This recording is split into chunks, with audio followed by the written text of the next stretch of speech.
All right, who wants to kick it off? What did we do last week? What did we learn?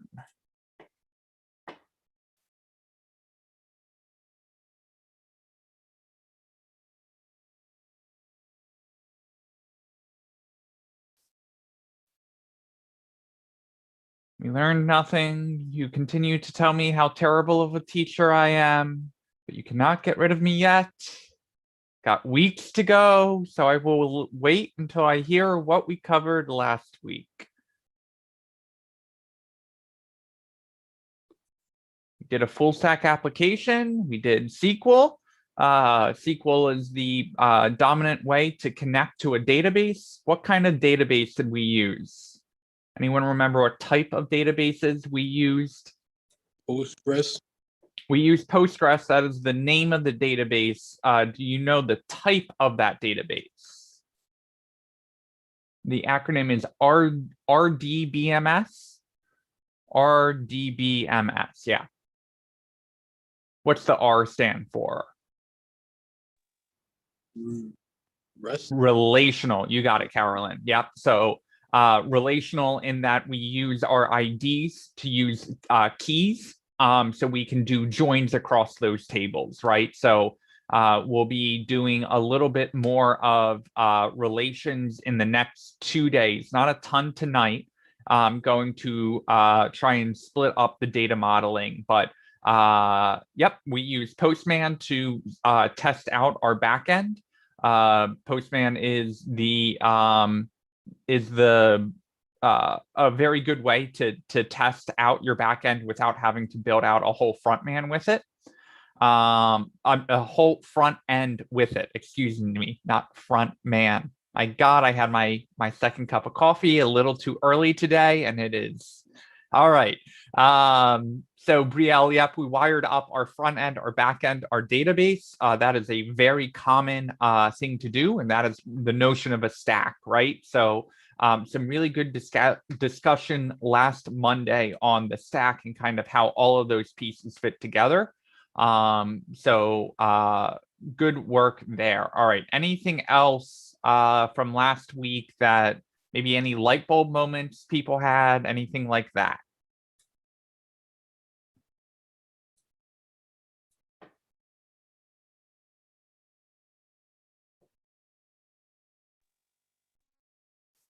Okie doke. Then we will dive in to this week. Give me 1 second to pull up some code. Just so I am not completely winging it. Not like I ever do that, right? Okay. So today we are going to talk about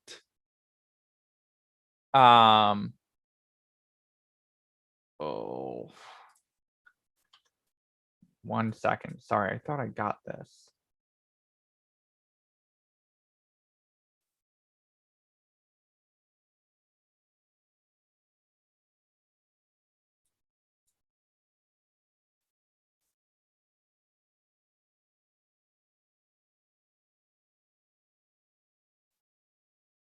Okay, that's the code I wanted.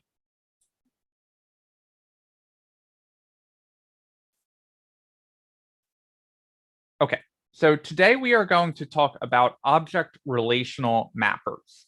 We are going to use one called Sqlize, and that is SQL spelled out SEQUEL, and then IZE at the end of it.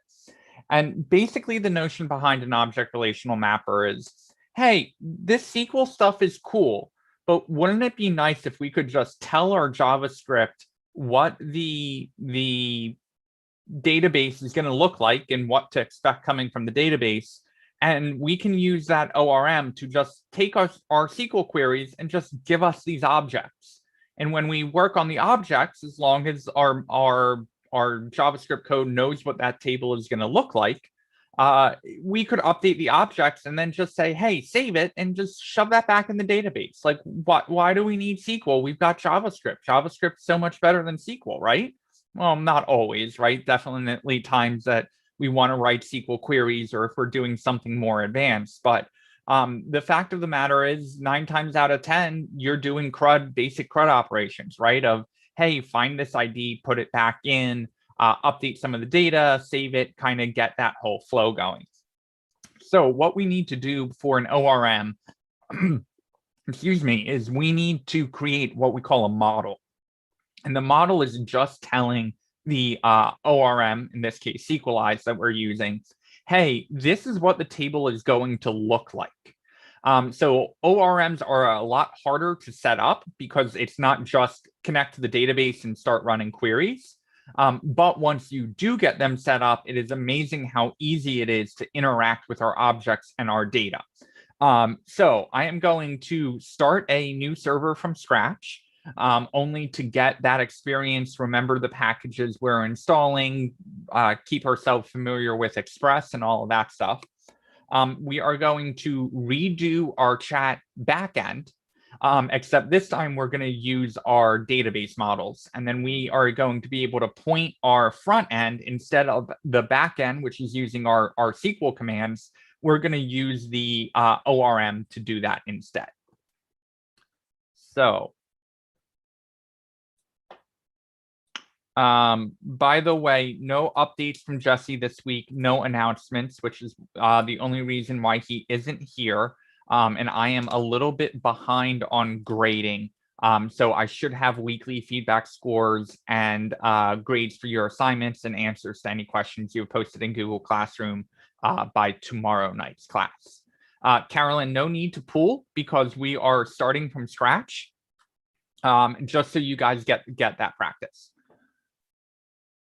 Okay, let me pull things off the screen here. Can close things out. I am going to, we are going to start in VS Code. And we will also be using Beekeeper Studio and the Postgres .app. So I'm going to start in VS Code. I'm going to being a pain on me. I'm going to do a file new window and a file open. And I am going to navigate to my desktop projects, CIC, my code. We are still in module 8. And I'm going to create a new folder called week 1 and move my day 3 and day 4 code into that. No, it's not going to let me do that. Okay, I will do that in Finder because you want to be a pain. We can be a pain and Tango. I'm going to go to project, CIC, my code, module 8. I'm going to move my folders into week 1 just to stay organized. And then I'm going to create a new folder called week 2. And I'm going to call this day 1 just because we were off yesterday. Hope everyone had a nice 4th. Okay, so I'm opening up the week 2, day 1. Entirely up to you if you would like to code along. I'm probably going to be going at a medium pace here. I will definitely take breaks and use the poll to allow you guys to catch up and let me know who is coding along. I would encourage you to code along, but if you have found in the past that you feel like you're falling behind, I would say just go along for the ride. But I will be going a little bit slower so you guys can follow along if you want to. Pull you guys over here so I can see everyone. Okay, so I'm going to pop open day 1. I'm going to say, yes, I trust the authors, and I am going to create a new file. I will call this server.js, and then I'm going to pop open my integrated terminal. Who remembers the first step for setting up a backend? What's the first command we run in the terminal? Before we can even npm I, which is short for install, we need to npm some other I, and that is npm init. We can't install something until we have initted the package.json, so we've got a place to save what we have installed into. So I'm going to npm init. I'm going to do my -y here. And then I am going to npm i-space. And my terminal is helping me out. I am going to pull in express, body parser, PG, and course. All a good starting point. And then I am also going to pull in a new package, npm i-s, and we are going to pull in a package called Sqlize.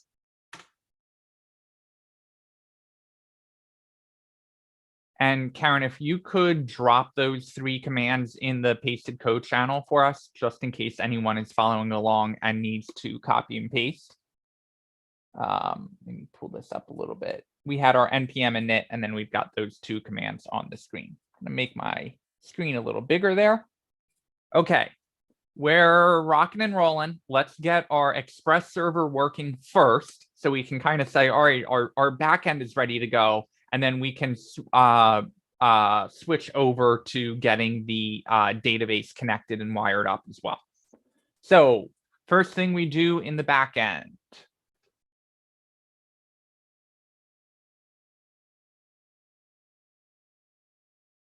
We require Express, exactly. So I'm going to say const Express equals require Express. And then once we have Express pulled in, we need to make our server. I don't know if it makes more sense to call this server or app, whatever you guys would like to use, as long as you are consistent. And we are just going to say that is equal to Express with our parentheses. So we're pulling in our server from Express. While we're in here, we want to prevent cores. What does cores do?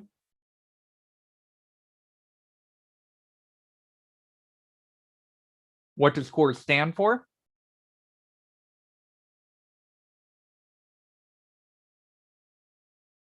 See, this is the downside to having a teacher across 2 modules. They're going to just keep drilling home points across both of them. Yeah, Latonia, it is the cross origin request. And so cross origin request, it sounds like this technical thing, but all it's saying is the requests that you are making have to come from the same server, right? So if we are making a request from localhost 3000 to 3001, Cores is going to block that, and it's going to say, the code that you loaded from source A that's given us your front end is not the same thing as source B. So we're a little hesitant to let you pass data across 2 different sources. And so what we have to do is tell our Express server, hey, it's okay. I'm actually allowing data to be pulled from me. That is a different origin than where the data is getting pulled from, where it's getting fetched. So we are going to say our const cores is equal to require cores. And once we pull in cores, what do we have to do with it?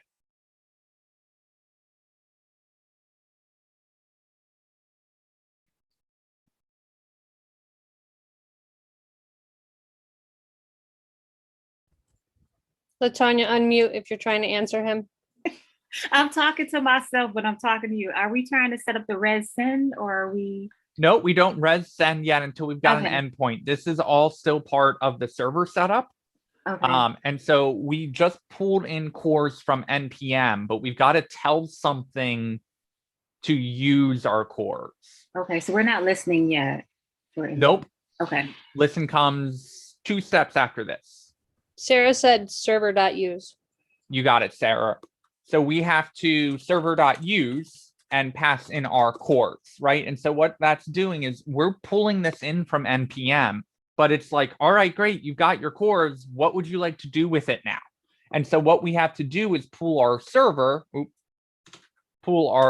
in. What's our server? Oh, our server is coming from Express. So we are telling Express to use our cores policy.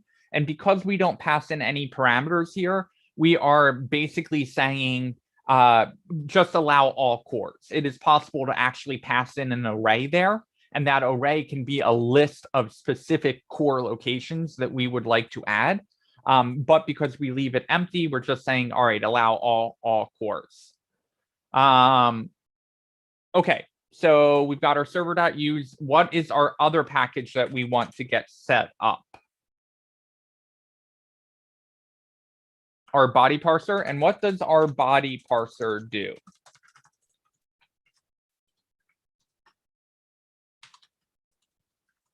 It allows us to use JSON specifically in the request body. Yep. So technically we can always send JSON to our backend, but it's going to come in as a string, right? And we want it as a JSON object. So what body parser is basically doing for us is it is looking at the body, and because we are telling it is JSON here, and because we tell it to look in the headers and detect that it's JSON, it's going to give us an actual object in rec.body instead of some string that makes it harder to pull out. Okay. Before we can listen, we've got to do one other step. What is that?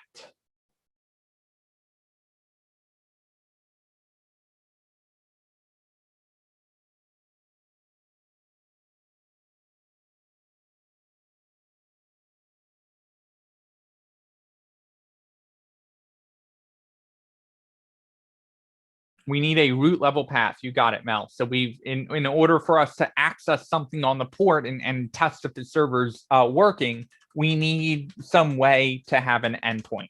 And so we are going, we are going to server.get, and we are going to get our root path, our ROOT path, which is just a slash. And that's going to have our rec and res as always. And we are just going to res.send.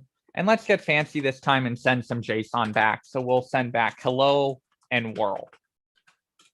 Okay.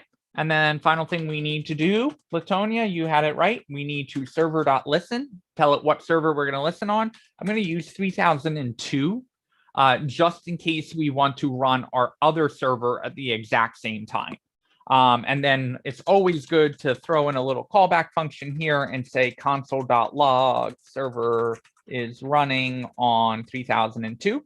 The reason we do that is because if it doesn't show up in the console, we know something is wrong. All right, so we're going to save that. We are going to run what command to get our server started in the backend?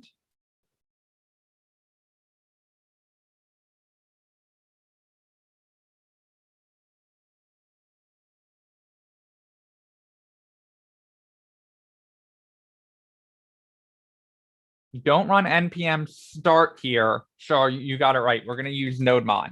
And the reason we use nodemon is because we want our server to automatically reboot for us every time we change that server.js file. So I'm going to go ahead and fire that up. If you get a prompt, do you want to install nodemon? Go ahead and hit yes on that.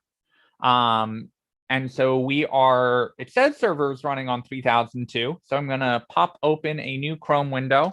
I'm going to go to my local host 3002, and there is my hello world. Don't worry if yours is not formatted. If it looks like that, that is also completely fine. So we just started a server in what, 10 minutes? And you guys are pulling all of this out of your memory. So that is a good sign that, you know, with only 15 lines of code, you can get a backend server up and running. So I'm going to take a quick break. I am going to start the poll. Can you see that poll window when I pull it over here? No? Okay. Just curious about that. I'm going to grab my code and dump it in the pasted code channel. Max, is it okay? I asked a question about earlier when you were talking about the cross origin. Is it okay to think of that in terms of domains talking to other domains, or is that wrong? Is it? Nope. Same good way to think about it. Yeah, the origin is just the specific domain that we're talking about.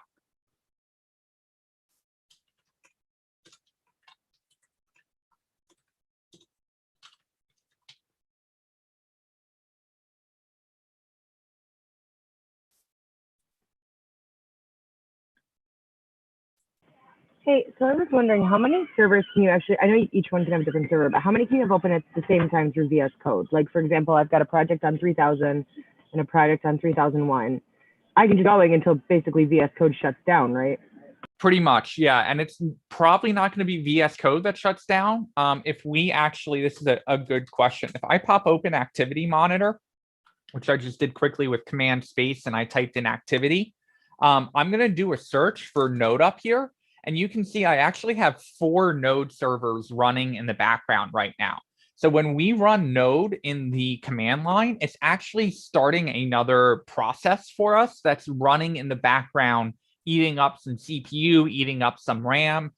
You can see, if I switch over to the memory tab, you can see I've got a couple of Node servers here, and they're not using up a ton of memory, but the more the Node server is doing, the more RAM they would use up.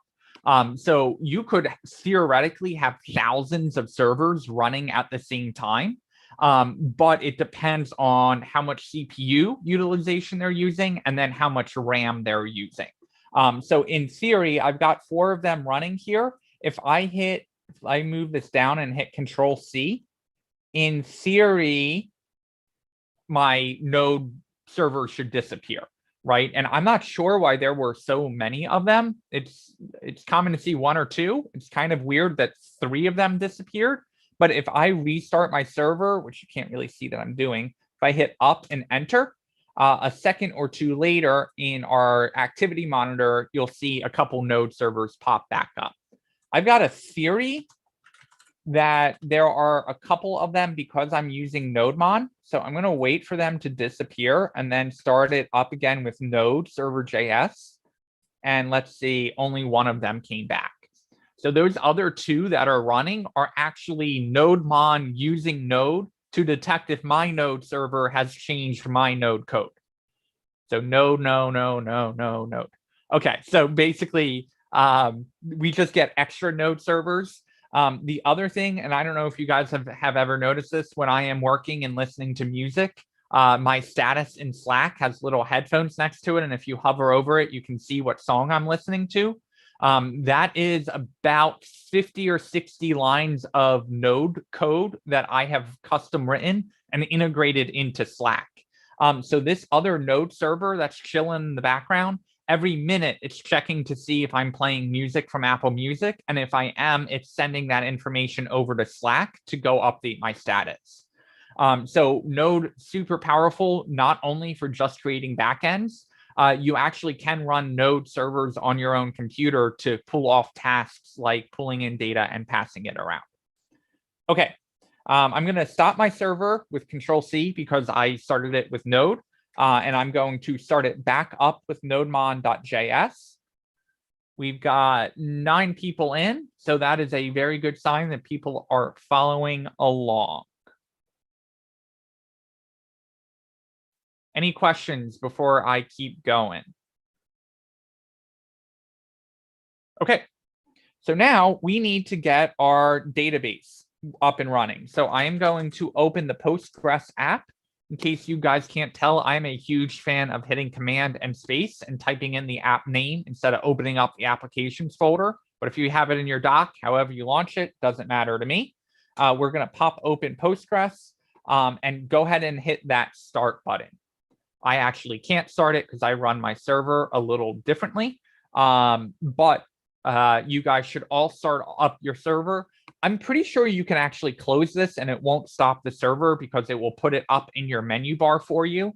But if you want to minimize it or keep it up, doesn't matter, just need to get the server running. If the server already was running, then you don't have to worry about it, just let it be. You can stop it and start it if you want just for kicks, but these servers are designed to run for hours and hours, actually weeks and months on end without needing to be restarted. Jahil has a good question. Can you use a dedicated computer to run the server and use another computer to edit and push the code to update the server in the other computer? Yes, in fact, servers are just specialized computers. Servers are just computers that are designed to handle heavy loads and be running for long periods on end. So they tend to be more commercial, more industrial. And for up until about 10, 15 years ago, when you said, oh, where's your server? It was normally in some closet in the office, right? And the IT guys would have sometimes a couple servers running, and they would store all your files, and they would always be what we call on-site. And then about 10-ish years ago, AWS started being a serious competitor. And all of a sudden, AWS said, well, you don't have to buy your own servers. You can kind of rent them from us. And that was kind of the birth of the DevOps job title. DevOps always existed before the cloud, but due to the cloud, it really took off in popularity. So it wasn't just a thing that the IT guy had to do anymore. It became a full-time job of, all right, I've got all this code. How do I get this code up to the cloud and manage it? And that process is often called deploying, because you are deploying your code from your computer all the way up to the cloud and getting it running in production. And so we talk about having different environments for our code. A lot of people will code locally or have their own what they call a dev box or a dev server. And then there is often several other environments as well. So you've got your local, possibly a dev environment where it's just your server that you connect to and can make changes on. There is a QA environment for quality assurance. So basically a non-coder testing your code and making sure it's not broken before users test it. There is a staging environment where a couple users may test it outside of QA to make sure that that feature is ready and good to go. And then, of course, there is also production as well of, all right, let's get this out and send it out to our users. So 9 times out of 10, a server is a dedicated computer. And it is possible to run several servers on one piece of server hardware, right? So you want to be careful when you're talking about a server. It could just be a server we're running in our terminal, in which case it's a software server, or it could be the actual physical server that you're talking about, whether it's sitting in Amazon's warehouse or sitting in some closet in the corner of your office. There are hardware servers and software servers. Jahil, you would not lose your data as long as you're storing your data in a database. And so that's one of the primary reasons of, yes, if a server shuts off, whether it's your computer server that you're restarting, or the entire server hardware, it loses its power, anything in the memory is going to get wiped. And so that's why we use a database, because a database is going to manage saving all of that data. Okay. And you do have to configure servers, by the way, to automatically start up when the computer itself has started back up. So if you lose power, there are ways of configuring the server. So when the server automatically, turns back on, it's also going to start up your software servers for you. Okay, so hopefully everyone has Postgres running. What is the next step now that we've got the database server running?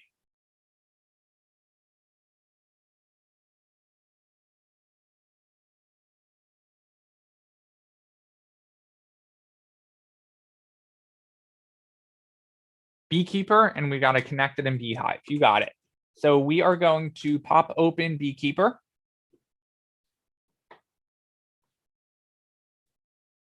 I am going to select a connection type. I'm going to drop down to Postgres.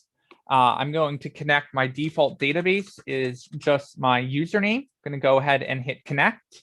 Get this lovely place to type a query. And I am going to create a database. I know, really hard one to remember. Create database, and I am going to call this messages 2.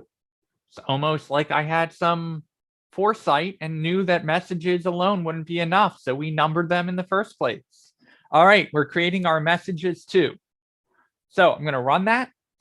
Query executed successfully, no results. All right, we'll prove it. We could close the connection and reopen it, but I'm going to hit this little refresh button up here. And once it is done refreshing, I'm going to drop down. I've got all of my databases in here, and I can pop into messages 2. And I can prove that that's working, because if I can run a little query like select now and hit run, and I get some results back. So we've got our database created successfully. All right. So I'm going to close out of this. I know you're thinking, well, wait a second, we haven't created any tables yet. Oh, hold your horses. We'll get there. All right. So I'm going to come back over here. And I am going to create a new folder over here called models. And the reason these are called models is because we're essentially telling this package called Sqlize what the model is supposed to be. How does the model table look like in the database? We are basically telling our JavaScript to model our table after the table that's actually going to be in the database. So I'm going to create a file called models, and I am going to create a new file called message.js. We tend to uppercase our model file names and models themselves. So this is breaking with camel case convention a little bit.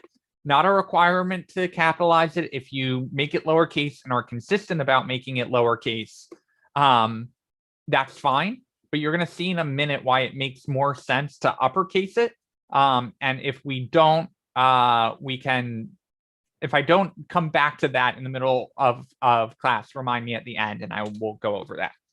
Okay, so we've got our message.js.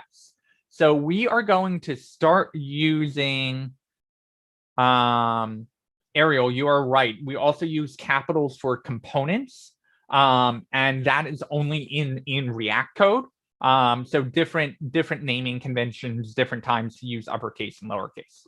Okay, so I'm in my message. We are going to pull in this thing, const data type is equal to, and we're going to pull this out of Sqlize. So we're going to require from Sqlize and do a dot data types. So we're going to use that in a second, but we need our data types to be accessible because Sqlize already has all of these data types figured out for us. And so we are using Sqlize for everything that we had used in SQL, right? And so think about back to that create table statement. Whenever we named a column, we also had to specify a data type with it. Sqlize is taking care of that for us. Okay, now we are going to do a module.exports here. And the reasoning for that is because we want to be able to access this model in different files. We want to be able to pull in messages in other parts of our code.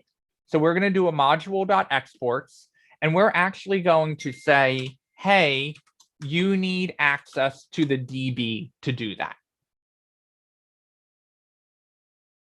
And we're going to import that in a second. Don't worry, it's coming. Okay, from here, we are going to return something so we can actually access our model in other files. And we are going to return db.define. We are defining the model. That database is going to be coming in through Sqlize. We'll get our connection working in a second. Okay, first thing you can see Sqlize is starting to help me out already. I'm sorry, VS Code is starting to help me out already. The first thing it needs is the table name. So we are going to call it message. And then it needs to know what that table is going to look like. Well, it's going to look like an object. And we are going to say our object has a couple things. It has a timestamp. And our timestamp is going to come from our data types. Where's data types? Data types is coming in from Sqlize for us. And that data type is going to be a date.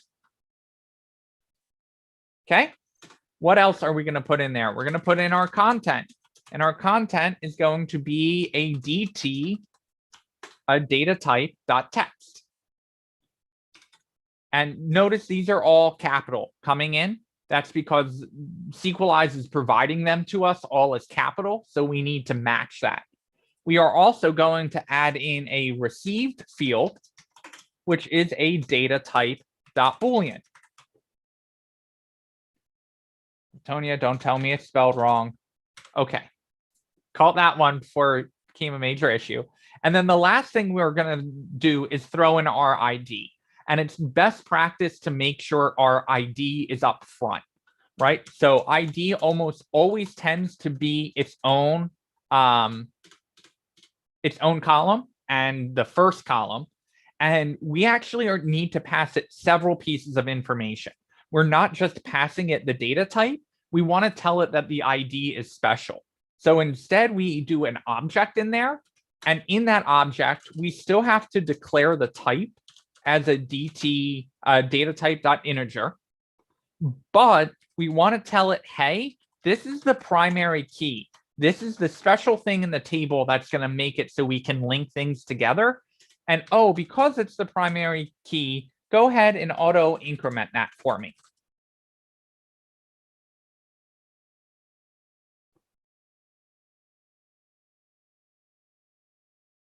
And take a break in 1 second. The last thing we are going to do is after this object, we're going to throw in one more thing, and we're going to say timestamps is false. And the reason we're going to do that is because Sqlize loves timestamps. It's going to throw timestamps in left and right for us. And we're like, oh, hold on. We want to manage the timestamp ourselves. So you know what? Slow your roll. Don't create columns we're not asking you to do. Just don't do timestamps. So be really careful on your parentheses here and your curly braces. This is taking 3 different parameters. Message, which is a string. That's going to be the name of a table. We've got an object here that has 4 different keys: ID, timestamp, content, and received. If all we need to do is tell it the data type, we can just pass that data type right in as the value. If we need to pass in more than just the data type, we use an object like we do on ID and can pass in some additional information like the type and the primary key and the auto increment. There are other times we would want to use a object as well, like if we wanted to make the default value come in as something. So we could make our default value on received false, and then we wouldn't have to worry about it. And then finally, it takes a third parameter, which is another object. And we're going to set timestamps to false because we don't want Sqlize gone wild and creating all kinds of columns we're not asking it to. Okay, going to copy and paste this code into the pasted code channel. I'm going to relaunch the poll and give anyone a chance to ask questions. Excuse me, Max, this is Yep. me. Could we have used serial in that statement instead of the auto increment, or do you just have to use that? And then why is timestamps plural when the one above it is singular? Good questions. All things that can be answered with some documentation. So I'm going to open, I'm just going to do a search for Sqlize docs. And I'm going to pop open this and go to the V6 documentation. Now you may say, Max, how do you know we are using V6? Great question. We go over to our package.json. You can see Sqlize is coming in here, and this is the version number. So major, minor, patch, or semantic versioning, right? 6 is the major version. 6 is also the minor version, and then 5 would be the patch number on that. So we can always pull version information right from our package.json. Okay, so I'm going to close out of my package.json. I'm going to go back to the docs. And you, Latonia, said, how do you know what data type to use? Well, if I go into my model basics and look at data types, there is a long list of data types that is provided for us. Now, part of the magic of Sqlize, sorry, let me blow that up a little bit. Part of the magic of Sqlize is Sqlize works with almost every major variant of SQL. That's Postgres, that's MySQL, that's Microsoft SQL Server, and that's Oracle SQL. And so they all have slightly different data types. Serial was a data type built into Postgres that set 3 different things for us. It set the column type to an integer. It set auto increment to true. And it set primary key. I'm pretty sure it set primary key to true as well. Not sure on that last one. But serial isn't a notion in every version of SQL. And so what Sqlize is doing for us under the hood is it is looking at what kind of database we are connecting to, and then automatically figuring it out of its list of data types that it supports, which data type to support in the database itself. And so there is some magic going on under the hood that Sqlize is going, all right, I understand Postgres is a little bit different. It may handle integers a little differently. So I know to use the right kind of data type based off of what database I am connecting to. So a little magic under the hood there. The other thing you asked is, how did you know about timestamps false? What's going on there? Well, if we just do a search, this could blow up in my face, for timestamps. Come on. Oh, darn it. Okay, that's not going to show up. Let's see if I can find it in our column options. Okay, so our column options.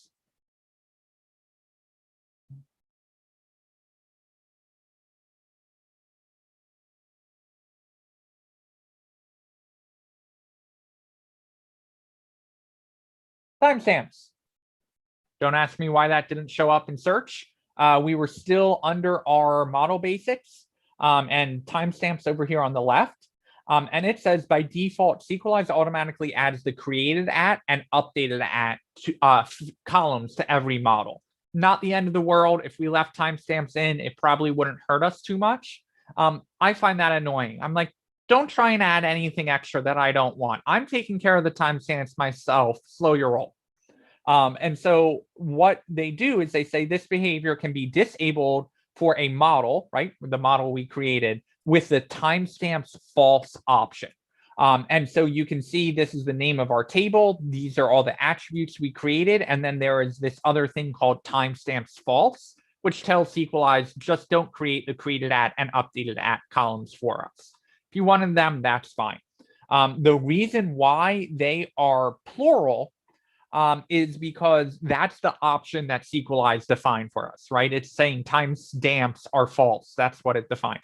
But when you're talking about a singular timestamp, it is, you don't have the S. So because I created that timestamp column myself, I called it timestamp because all of our other columns are singular as well. So I could have called this whatever I wanted. I could call this created at time if I really wanted to. You know, doesn't really matter. Okay, so I'm going to save this. My server restarted for us. So I'm going to go over to Beekeeper Studio. I'm going to use a recent connection and hit connect and switch over to my messages too. And I get this giant thing of information schema. Well, that's not what I want. So I'm going to collapse my information schema and PG catalog. Oh, that's a lot of stuff. I don't know what's going on there. Let's go back to our messages one. All right, our messages one is here, and we've got this thing called public, but there's our messages table, and it's got our columns on it, but this is messages one. Okay, let's go back to our messages two, which is what we created tonight, and I don't see a table there. What's not working?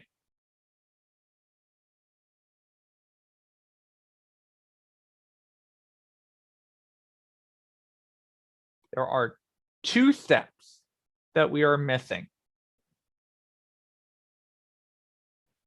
We could create the table, Brielle, but why should we have to create the table? It knows what the table is supposed to look like. Sqlize should do that for us. Before we can even create a table, though, what do we have to do?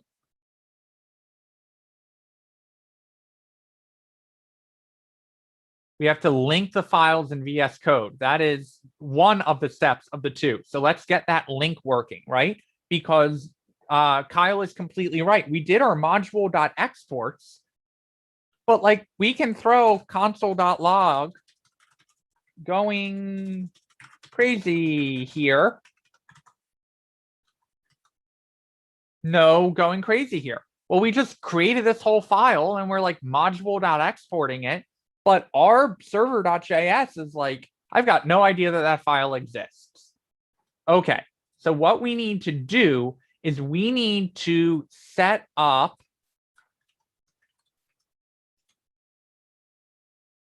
our database. So what we're going to do is we're going to create another file in here, and we are going to call it db.js. And in our db.js, we are going to pull in Sqlize. And our Sqlize is going to come right from require Sqlize. Okay. Well, if you think back to our Postgres code, we required our PG, but then we needed that client to connect, right? So we need to do that same step. We need to connect to our database before we're able to operate. So I haven't forgotten about that model yet, but I'm going to put that on pause. I'm going to require that in a second. What I want to do right now is thinking back to the Postgres when we did our require PG, we connected with DB Connect, you got it, Shahil, and then we ran our select now query, right? So I'm going to connect into my database. So I'm going to say const DB is equal to a new connection in Sqlize. And Sqlize is like, great, where do you want to connect to? Well, I want to connect in using Postgres because Sqlize supports lots of different SQL variants. So we need to tell it, hey, use that Postgres connection that you know about. Okay, what username would you like to use to connect? We are going to use whatever your default Mac username is, no spaces. If you're not sure what it is, you can switch over to your Postgres app, the Elephant, and you'll get a reminder in the list there will be your username. Okay, where would you like to connect? We want to connect at localhost. Okay, localhost is great, but like you've got other servers running here. What server you want to connect to? 5432. Why? Because that is Postgres's default port. And that is what the Postgres.app started our Postgres on. Okay, we've got our username, we've got our server, we've got our port. What's the last thing that we need? Shahil, you already beat me to it. We need to connect to messages 2, which is the name of the database.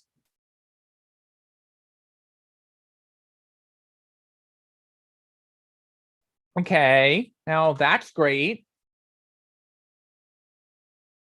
But I'm still not getting my going crazy, and I'm still not getting connected to the DB. And that's not running because we have not required this file anywhere. So what we are going to do is we need to module.export here, and we are going to export out our database. Okay, all of that's a lot, but the final thing we need to do is go over to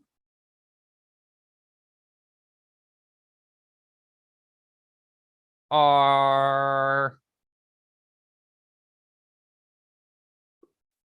server.js, and before my endpoints, while I'm still getting set up, I'm going to require my DB. But I'm not just in my DB. DB is in a folder called models. So what I need to do is say /models/DB. I'm going to save. Now I get connected to the DB. Okay, that's good, but let's come over to our DB. I'm just console logging that. I don't actually know if I'm connected, right? If I change my messages 2 to messages 3 and save, still says connected to the DB. Well, it's a little liar because messages 3 doesn't exist. We need to actually test that connection. We like set it all up, but we didn't actually tell it, hey, go test that, go make it work. So we are going to remove this, and we are going to write some asynchronous code. Well, in order for us to write some asynchronous code, we've got to tell our server, hey, we're going to run some asynchronous code. So we're going to do parentheses and say async and put parentheses at the end of it. So what we are basically saying is this is an anonymous function. Why is it anonymous? Because we didn't name the function. But we need a function because we need to run async code. We can't use that await keyword if we don't have it running in asynchronous code. I'm going to take a break in 1 second and let everyone catch up. The reason I'm steamrolling through all of this is there's no way to know it's working until we get this line in. Okay, so what we are going to do is we are going to call await db.authenticate. And that is a function how that DB is coming from Sqlize, Sqlize is coming in from our NPM. So that is a function that is actually coming from our database. And so what we're going to do is we're going to console log out DB connected successfully. I'm going to save and I'm going to get a giant error. Okay, let me scroll up. It is telling me Sqlize connection error, database messages 3 does not exist. You're right, but messages 2 does, and you can see it ran select 1 + 1 as a result. That is another way that we can kind of test the database, like our select now. What Sqlize is doing is it's using another trick, and it's just saying add 1 + 1. See if you get that select back. And sure enough, our database is connected successfully. Excuse me, I have the hiccups. Okay, that was a lot. I'm going to pause. Going to relaunch the poll. Someone has been able to catch. Oh my God, you guys are good. You know, it's getting to the end of the program if you're able to keep up with that. Next, if a question. Shoot. This is Latonia. Can you just state again the 2 clear steps that we just did? Because we did a lot and I felt like it was more than 2, but you said Kyle had said the 1 and you said that was one of the 2. Okay. We actually didn't do the second one yet because you notice our message is like missing from our DB file. So all we did is all of this code is not only getting Sqlize set up and telling Sqlize what to connect to, it's actually opening that connection and making sure it's working. So all we did in that first step is connect to the database. We haven't linked our model up to the database quite yet. It's coming though. Okay, so one thing, all right, we've got 8 votes in. I'm going to give everyone a minute just in case. Is someone feeling brave enough to talk through what this code is doing? Just this code, we'll get to the model in a second because we don't really know if our model's working yet. It's not throwing any errors, but we haven't pulled it in. So we'll go over the model in a second, but can someone talk through what this code is doing? Max? Go ahead, Shaw. A quick question. Yep. This executing default select 1 + 1 as a result. What is this line? What does it say? Yeah, so the point of this is that when we call db.authenticate, we can't really know if the authentication was successful. We can't really know if it's connected into the database unless we ask the database for some information and get the result back. So what we did before, if you remember in our, when we connected to Postgres directly with the PG package, we did select now in parentheses and saw in that object that it came back that the time was there.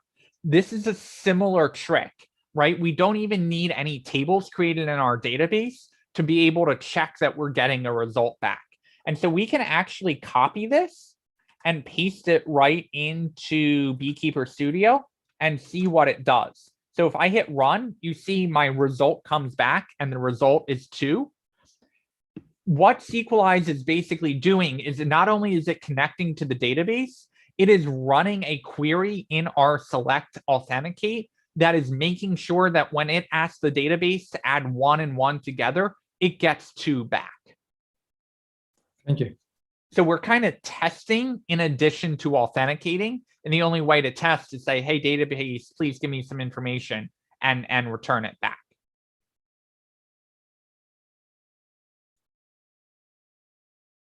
All right, anyone up for trying to talk through this code? I can try.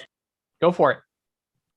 So for the constant, for the first line or whatever, constant Sqlize, that essentially does like I'm assuming the not crate table, but like the parameters for us instead of just like putting it down.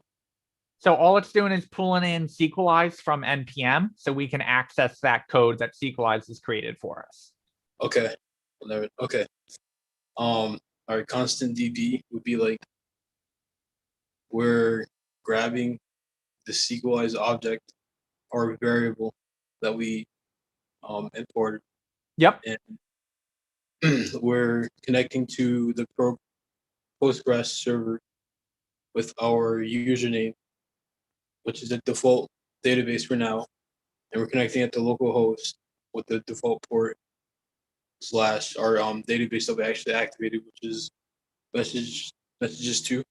Yep. So one point to clarify there, the default username and the default database for Postgres are the same thing, same name, even though they're two separate things, right? So we're using our default username, which is whatever our max username is, but we're not connecting to the default database because we're passing in messages too. If I use my username here as well, that would connect us to the default database and that would work. But we want to connect to a separate database that we've already connected, that we've already created. And so that's why we call it messages too there. Oh, okay, I see. So like, okay, I don't want to like, veer off too much, but so when we do the max matters, whatever, or Giles Smith at localhost, that's just like, it's not our default data. I mean, it is, but like, it's our default username. It's not our default database. Yeah, a default database can be something entirely different if we set it to it, but currently it's set to like our username. Correct. Okay, I see.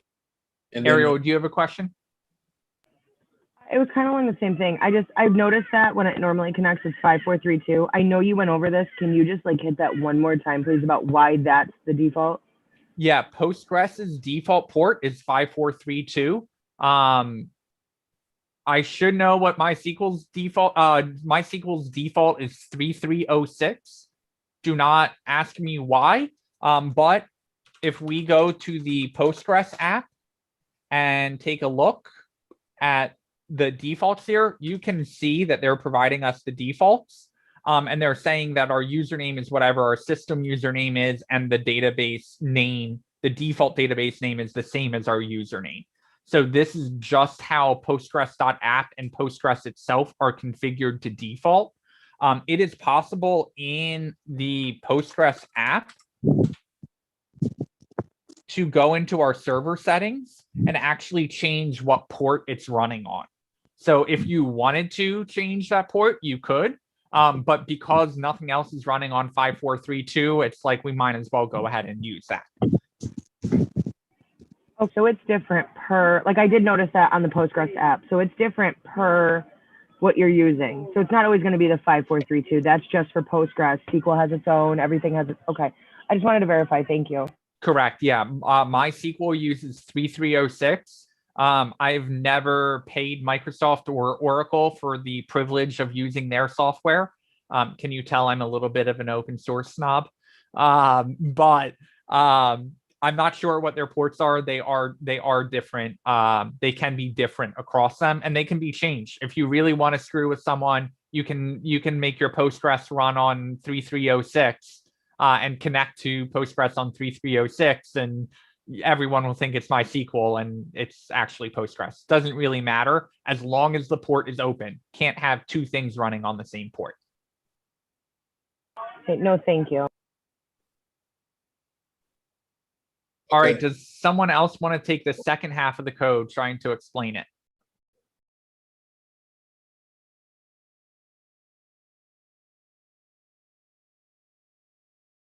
All right, then I'll do it myself.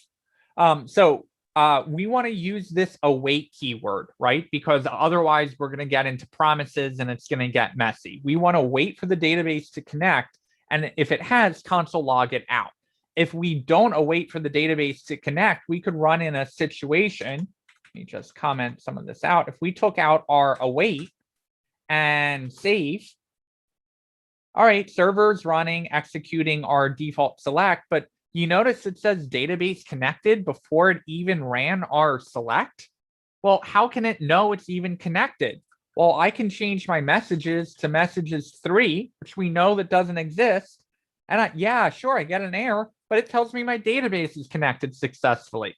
Well, it hasn't even run the select statement or connected to the database. The reasoning for that is this code is running asynchronously.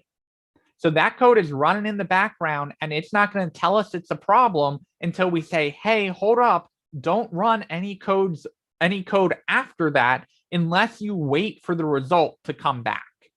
Okay, so if I come in here and I throw my await in here and I scroll down, now I'm going to get a lovely error that says it's highlighting my await and it's saying await is only valid in an async function. Notice like, yo, you can't use await until you tell me it's an asynchronous function.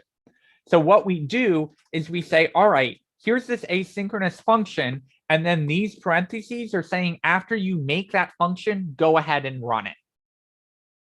Right. So it's kind of a cheater way of being able to use that await keyword by just saying dump it in an async function and then we can use it. So I'm going to save that. And now when we come down here, we're getting our error because we're still connecting to messages 3. So I'm going to save that, scroll down. Now you see I'm running my select and waiting for that to finish before I run my DB connected successfully. So we authenticate, that runs our select query, which is just making sure that we're sending data to and from the database. We console log out that we're connected, and then we export out our database so we can require it in another file.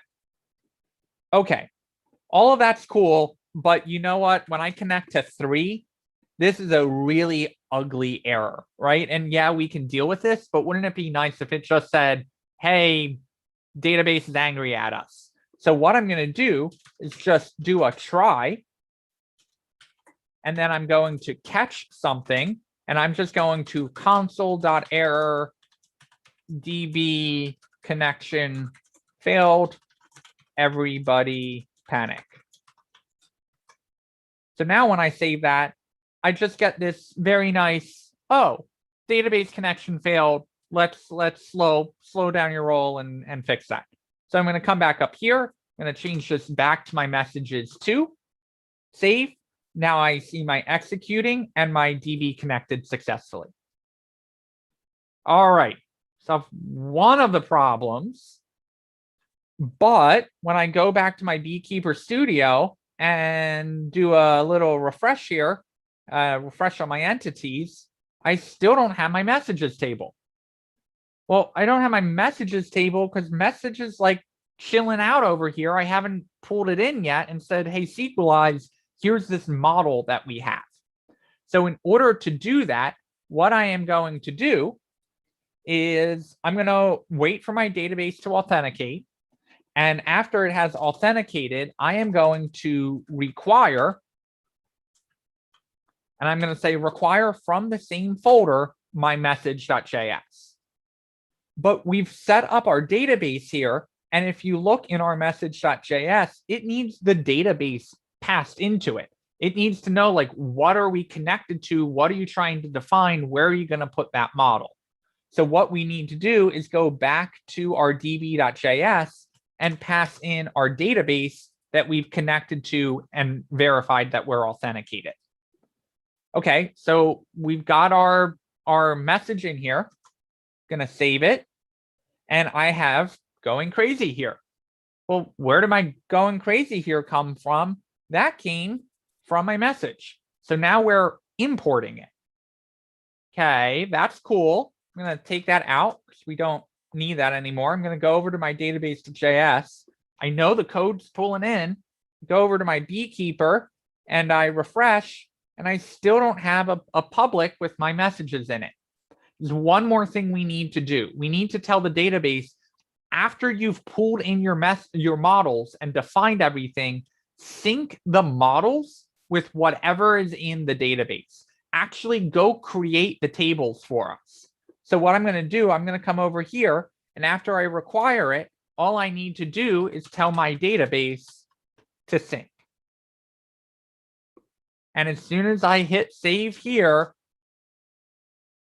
whoa, there's a lot going on in the console there. Let's come back to that. Let's go over to our beekeeper and refresh. On the entities, you want to make sure this refresh is just updating the database's list. This refresh is updating the tables itself. Whoa, got a public, got a messages. Let's click into that. I've got my ID with an int4. I've got my timestamp. I've got text, and I've got a Boolean. Well, that's some magic going on there. We didn't write any SQL for that. Where did that SQL come from? Well, let's go back to our terminal, and you notice in here now there is a create table if not exists, which is a new if not exists is a terminology we haven't covered before, and it's creating this table called messages, and it's using an ID, and look at that, Latonia, it's using serial under the hood, and oh, it's got a timestamp, and it's creating our lovely timestamp and being fancy and putting a time zone in for us. Oh, that's cool. It's creating our content, and our content type is text, and our received in a Boolean, and oh, it's also saying our primary key is on our ID. And then it's running some crazy stuff down here that's doing some indexing under the hood, but we're not going to worry about that right now. Mel, that is a great idea. What we are going to do is I want to give you guys this run through twice, just so you're comfortable with what we're doing. So I will finish up the messages. Then we can do our to-do list. I'm sorry, we can make a list of all of these steps. And then after we make the list of all the steps, we can practice those steps over in the to-do list and get that working as well. Just so you guys see this twice and get practice coding it out. But that's a great suggestion. We will definitely make a list for all of this. And if we run out of time, I will make a list and share it with you guys. Okay, I'm going to take a break. I'm going to end the poll. I'm going to relaunch the poll. And you can thank Karen, and I think also by extension, Caitlin, for doing that list last week, because they reminded me that I did that in cohort 1, and there were a lot of light bulb moments from the list. So they were responsible for pulling that over from cohort 1. I'm going to share some files in case you need it. Yeah, can you share server, please? Just a guy lost something somewhere. Sure can. Server is... Oh, no, it's not.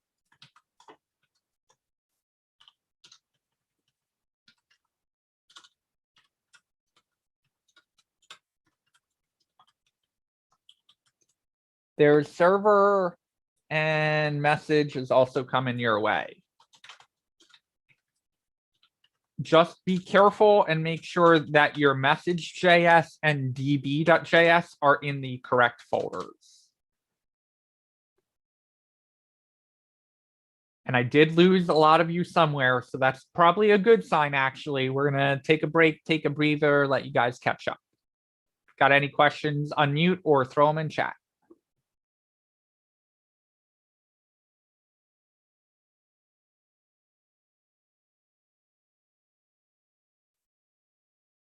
I will leave db.js up on the screen.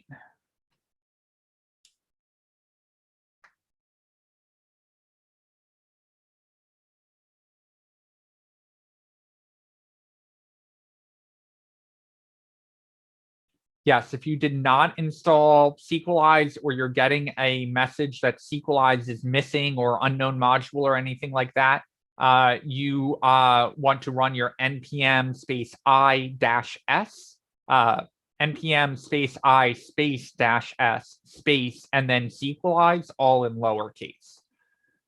You should not have a messages to or a messages 3. This is the database that we're connecting to. And so the syntax here is protocol or database type that we're connecting to, our username that we're using to connect. Sometimes you may see a colon here and a password added in, but because we're connecting locally, we don't have a password, so we're just not going to pass anyone in. Then we do our local host, which is where our server is. 5432 is the port number that our server is in, and then messages 2 is the name of our server. You should use your username, Carolyn. You don't have access to my username because my username is on my computer.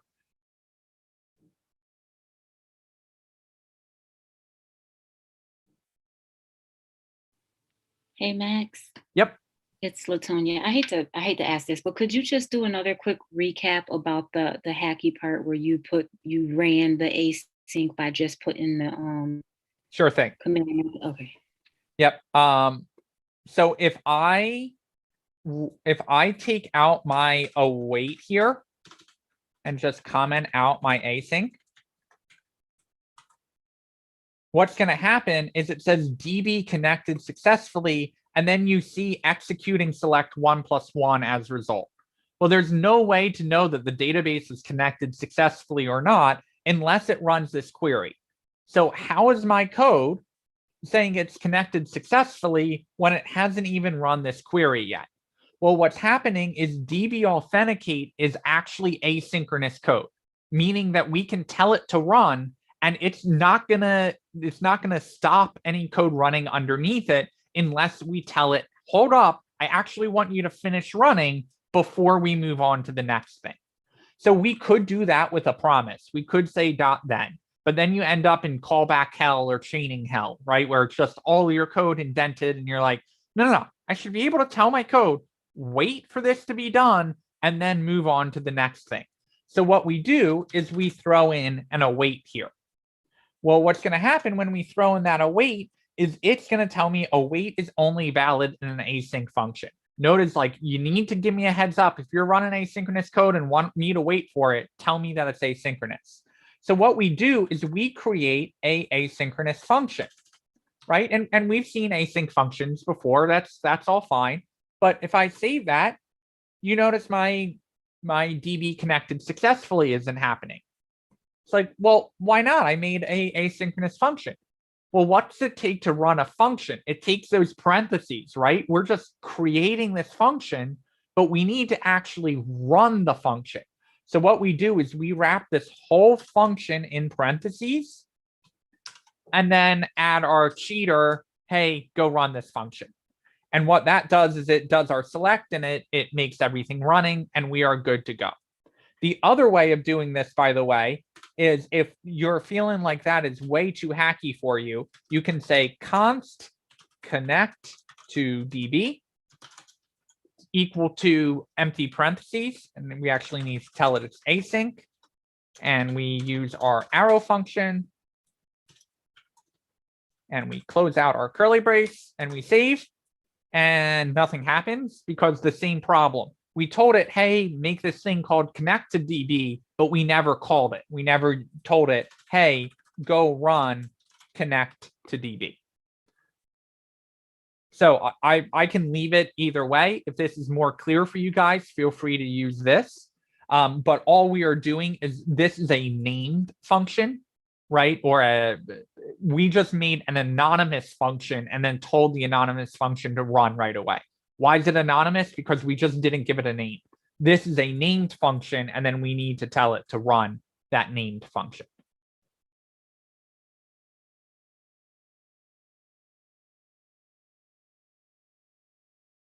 Got enough poll numbers to continue, but I'm going to give everyone a minute to see if they have any other questions.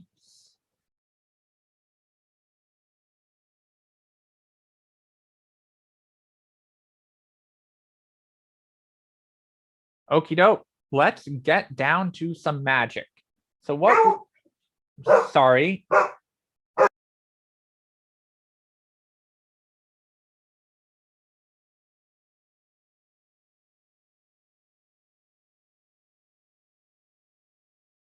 Okay. Someone knocked on the door and she is a very good guard dog when you don't want her to be a very good guard dog. Okay. So what we are going to do here is it would be nice if we could access our message through the database. So what we are going to do is throw in our message as an export as well. No,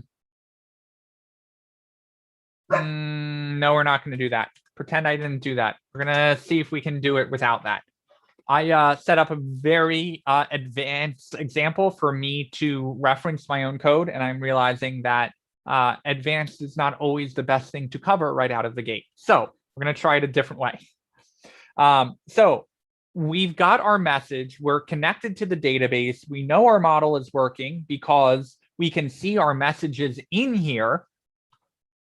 All of that's great. What do we do now?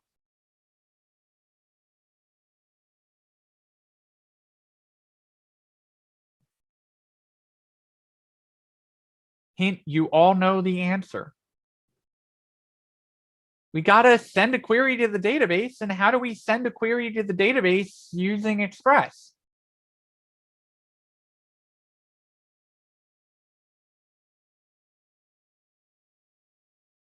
We go create a post endpoint. You got it, Dominique. So I'm going to go back to my server.js and I'm going to server.post. And I'm going to send it into a message, and my message is going to have an async rec res. And I'm thinking ahead here because I know I'm working with the database. So I'm just going to throw my async in there. I know an await's coming at some point. And all right, we want to create a message. Well, if we want to create a message, we should be able to say const message is equal to require, hey, go look in my DB folder, my models folder, and pull out the message. Okay, well, that's fancy, but now we got to use it. So let's say, let's take our message and let's, I don't know, create a message. And what would we like to go in the message? Well, we know it's got to have a timestamp. And so our timestamp is going to be a new date that we're generating on the server. And is it a received message? Well, let's look in our rec.body to see if it's received. And oh, there's some content. Make sure I called the column content. Yep, content. Okay, and that's going to come from our rec.body.content. And whenever we do an endpoint, we got a res.send, and we'll send it worked, and we'll set that equal to, I think. Very confident in this code in case you couldn't tell. So that's all great. How do we test our endpoint to make sure that that query is working? How do we get that query working? Just have to add one word onto Dominique's last message.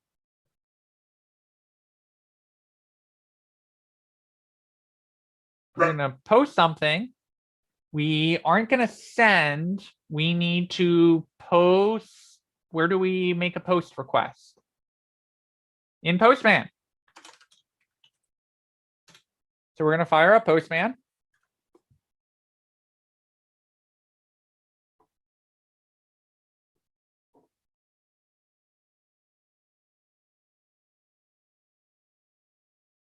All right, we aren't running to-dos anymore, and we're also not on 3001. So I'm going to change that to, I'm going to just, you know what, start fresh. I'm going to close out all my tabs. I'm going to start a new tab. I'm going to change it to a post. I'm going to go to localhost. I'm going to go to 3002, and I'm going to post to my messages endpoint. All right, and I'm going to send some body information with it. It's going to be raw. We're going to tell it that raw data is actually JSON. And we are going to send a message of holy ORM, Batman. And we're going to say that that message received was true, because why not? And I need to put that in quotes. And let's check over here. And we've got our body coming in on received and our content coming in via the content and our timestamp coming in with a timestamp. So I'm going to save. I'm going to come over to Postman. Going to send. And I get cannot post messages. Oh, that's not good. Come over here. And I was dumb and made my endpoint message. So we'll save that messages, wait for my server to reboot, come back over to Postman, hit send.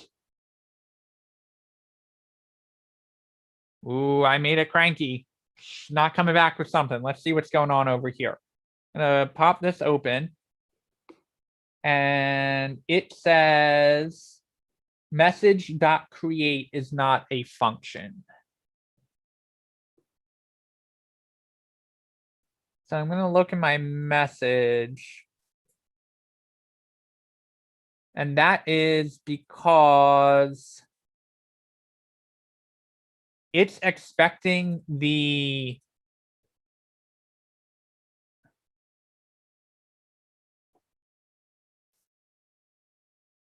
all right, we're going to have to get a little trickier here. So it's mad because I'm not passing in the database to the model, right? It's like, where do you want this model to go? I need a database to put this model in. So let's see if I can fix this by saying, hey, our database is coming out from our require models.db. And how do we know it is? Because if we go over to that models DB, we can see we're module.exporting out our database. So we're going to pull the database out from where we connected and did all of that magic. We're going to go back over to our server. Now we've got access to the database. So all we should have to do is pass our database into the message. I'm going to save that. I'm going to go back to Postman. I'm going to hit send. And it worked, I think. Where do we go to know that it worked?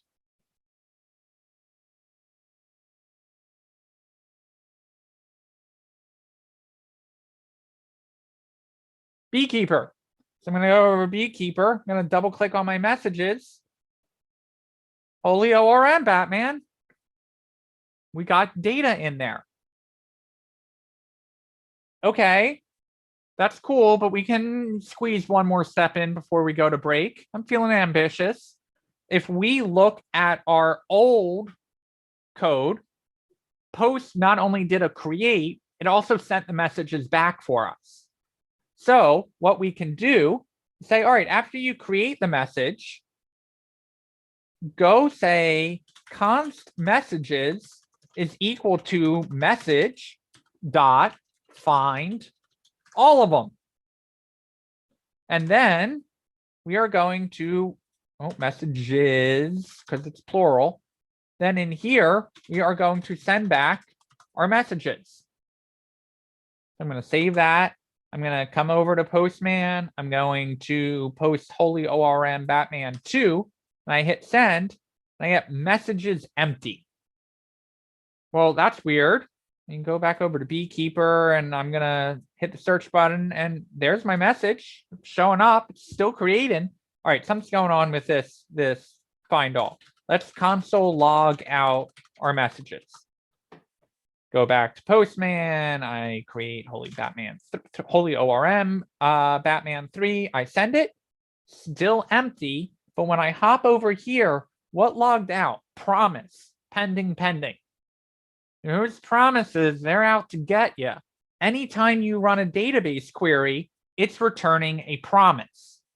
So what we need to do is say, wait for you to be done finding the messages before we can send it back to the client. So I hit save there. I go into Postman. I'm going to just change something up here so we can really tell it's different. I'm going to hit send.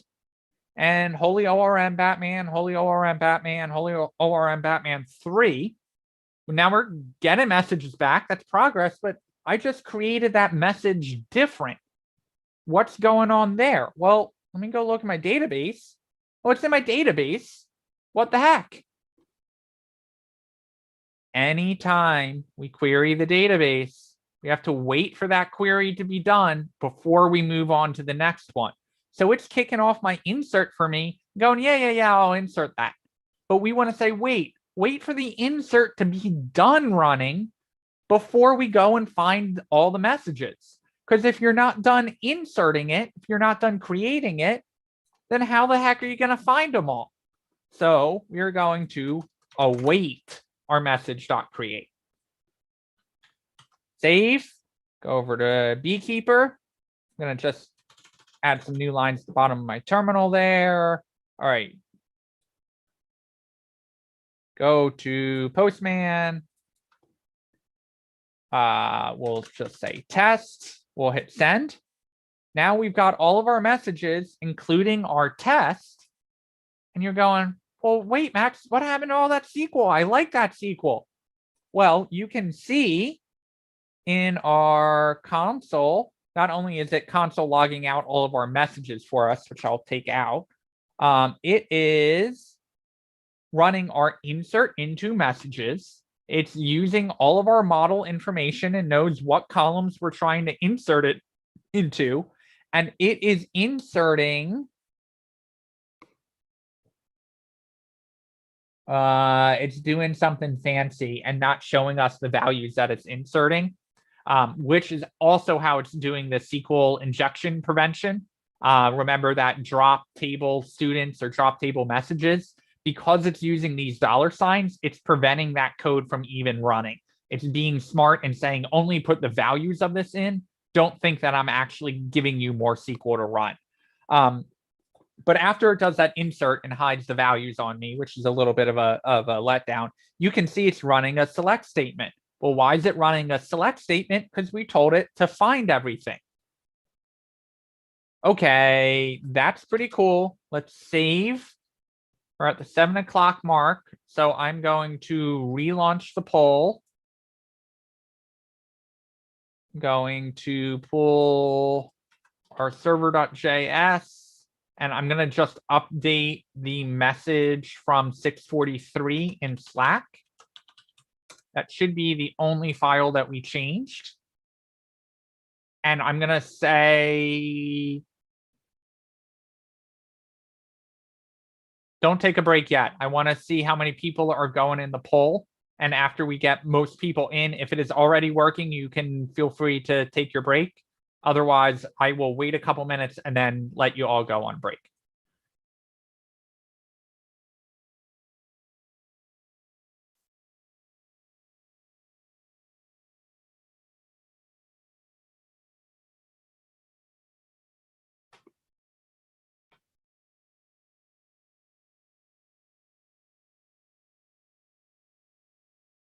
I only updated server.js from 643. There shouldn't be any other file changes other than server.js.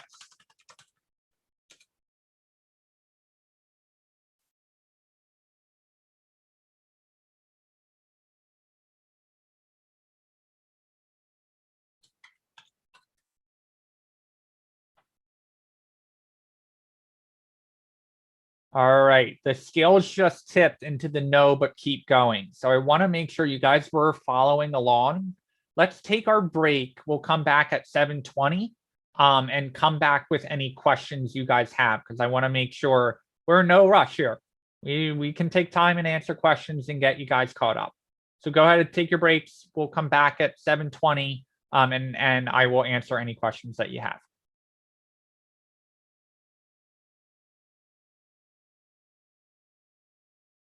I'm going to take a break too. That lead by example.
I am back if anyone has questions, but no hurry, still take your break.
Can you share your screen, Kyle? And a friendly reminder that we celebrate different errors.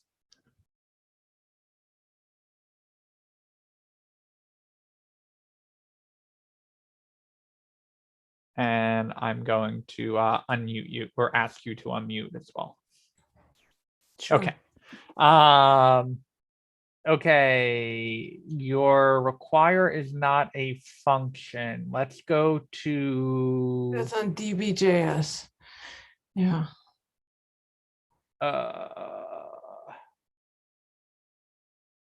Did we install PG tonight? I don't, maybe I just wasn't keeping up and I missed when you did that. it was part of the list when I did Express, Cores, Body Parser, and PG. I installed all four of I those just at the missed same it. It's time. a short word, so I probably didn't see it. No problem. Sorry, That's your code too, not mine. So I don't think the problem's here. Let's go over to your message. Mhm. and this is the wrong code. This is the code that should be in db.js. Oh, I just pasted your code in the wrong thing. Okay. So you were close. Let's try it with my code. Sure. Maybe it will work with mine now. All right. Oh, I probably need That's to- looking good. Oh, should I? So you should be able to test in Postman. Okay, I'll stop sharing and try. Cool.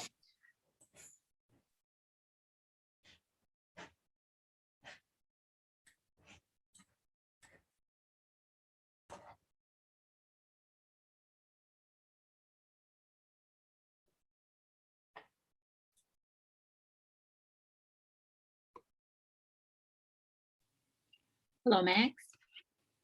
Yep. So is it going to show all of this stuff when every time it runs? Because I actually realized I was confused. I thought I was looking at an error, but it was actually just all of this like. Really annoying. If only taking that out was on my roadmap for tonight.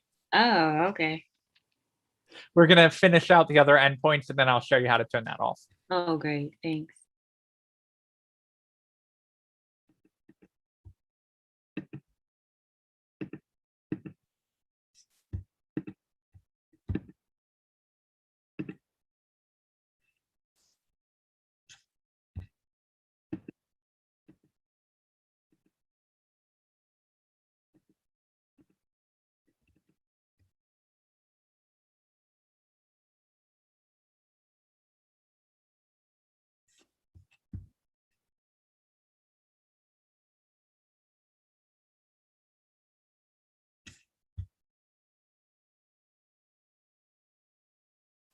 Max, can I ask you a question? Shoot.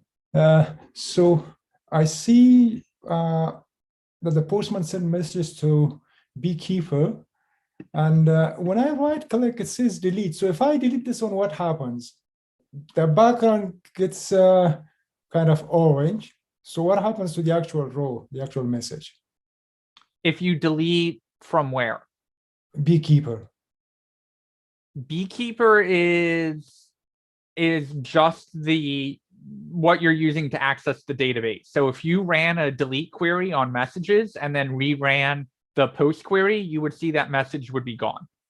Oh, I see. Okay. Thank you. Yep. Yeah, Beekeeper's just a conduit to the Postgres database, just like Sqlize and the PG package are in our code. So the ultimate source of truth is always our database. So if we delete something from messages and then rerun a query in Node or in Beekeeper, you'll see that message is gone.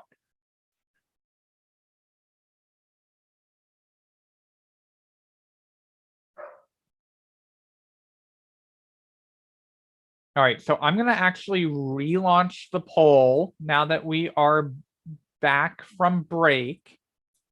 I don't mind slowing down and waiting longer if you guys want to, or I can keep going. So I'm going to give everyone a chance to revote now that they've had a break, and we just hit that point where like everyone was following along and then all of a sudden everyone wasn't following along. So it's like, all right, let's take a breather, make sure everyone's good.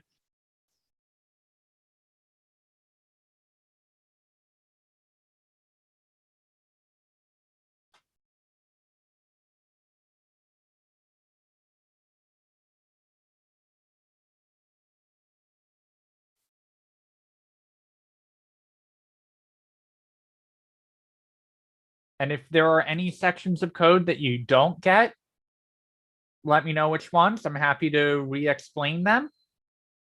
And if there's an entire file that you don't get, that is okay too. Feel free to just let me know which one. Or if you're still working on it, don't vote in the poll.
Got 5 responses in the poll. I will keep going when we hit 7 or 8. So if you've got questions, feel free to shout them out or vote in the poll. Max, I had a quick question about Postman. I think I wrote my message content incorrectly. It's receiving the message, but it has a content of null. Could I just see how you wrote it? Thank you.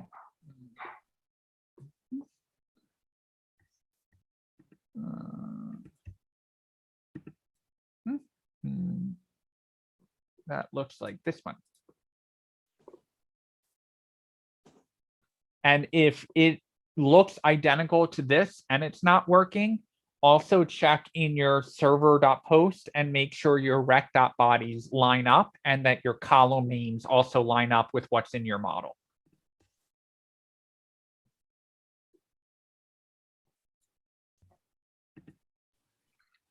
Excuse me, Max. Yep. This is Latonia.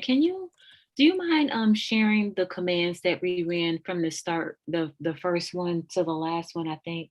Yep. The last one was the npm I. You know what I'm talking about? Because I know you said we're going to go through it again and outline the steps, but we don't usually put like the very specific what we did. So.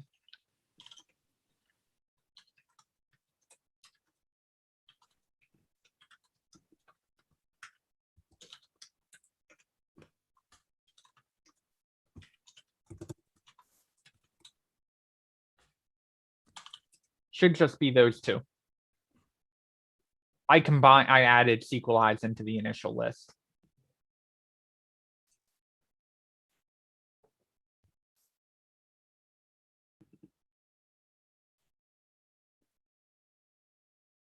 All right, waiting for one more vote before we keep going. If anyone's stuck, holler.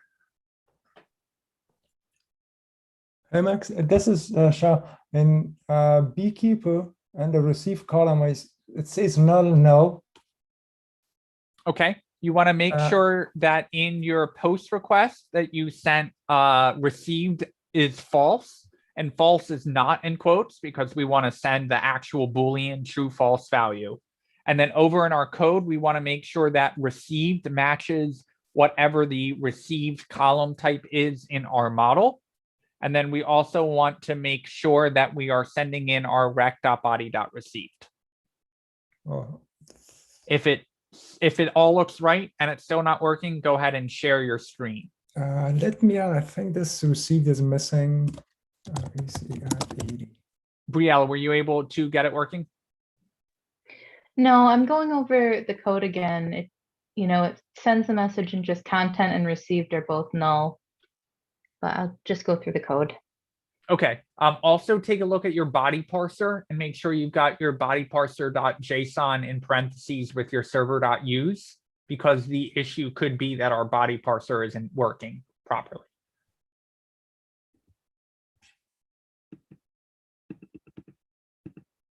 All right, I do have 8 votes in, so I'm going to keep going just a little bit. I'm going to shoot for our 8 o'clock deadline, but I'm hoping that we can get our list done because we're really close to finishing this off here.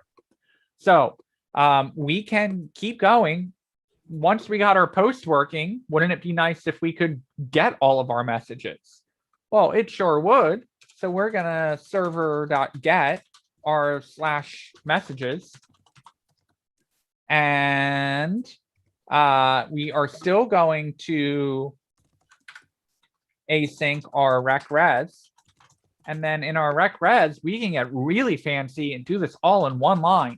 Res.send my messages. And what messages do I want to send? I want to await the messages coming from the message.find all. Wow, that's a lot of SQL we didn't have to write. You are right, imaginary student. It sure is. So let's save that and test it. I'm going to go back over to Postman. I'll do I think I can duplicate this tab, change our post to a get, and hit send. I know. Look at that. All of our messages are in there, all from one nice, neat line of JavaScript. That's pretty cool, but I'd like to be able to delete as well. Okay, sure, we can do that. We're going to server.delete. And we are going to go to our messages and we will take a ID that we would like to delete. And we are going to still async our rec res, and we are going to await our message dot delete our rec dot params dot ID. And when we're done, we can grab all of our messages and send them all back. So if I go back to Postman, I can change to my delete. I want to delete ID 1. So I'm going to do /1 and hit send. And I made it angry. All right, let's scroll down and see what my error is. It is saying message.delete is not a function. Let me try message.destroy. Maybe I had the documentation wrong in my head. Let's hit send. Okay, now it is yelling at me. Missing where or truncate attribute. Okay, so it doesn't like that I'm just passing in a model. It's like ID, like you're passing me a number. What is that supposed to mean? So what we need to tell it is where our ID has a rec params of ID. So we're querying a little bit there, but we are just saying, okay, destroy where the message ID is equal to the ID coming in from the root. So I go back over to Beekeeper, I go back over to Postman, I hit send, and notice my ID 1 is gone. All right, all that's pretty cool. Now for the best part of a ORM, I can go to my messages. I still want to update a specific ID. I'm going to async my rec res, and I'm going to say, let my message equal await message dot find one where the ID is equal to my rec dot params dot ID. And when that comes in, go to my message and set the content equal to whatever is in the rec dot body dot content. But that's just an object. That's still in the backend. We now need to tell it, hey, go save that. So we have to do our await, because we're working with the database, await my message dot save. That save is what's actually going to generate the SQL to run the update query. Because we could update multiple things here, and we don't want to run the query every time we're changing a property on that object. So what we do is we make whatever changes we want to the message. And you know what? To be good here, we can even go to my message.timestamp and update the timestamp to the current time if we wanted to. Then we're going to save, and we're still going to res.send our messages back. So if I come into Postman and I want to update, so I'm going to put to 2. I'm going to go to my body and remove the received, and I'm going to say test message update. And remove that comma, hit send. And now my ID of 2 has a test message update. And so that is working as well. Okay, that's it. Sell the code. Good night. Get out. Bye. I'm going to take my server.js. I'm going to update that in the student pasted code channel, which now has all 4 of our endpoints. And theoretically, this should work with the front end we've already created, because our front end was wired up to a API that was already using the messages endpoint and was already using our rec.body and all of that. So we could change the port on our front end from 3001 to 3002 and use this code to connect to the database instead of the backend that had all of our raw SQL in it.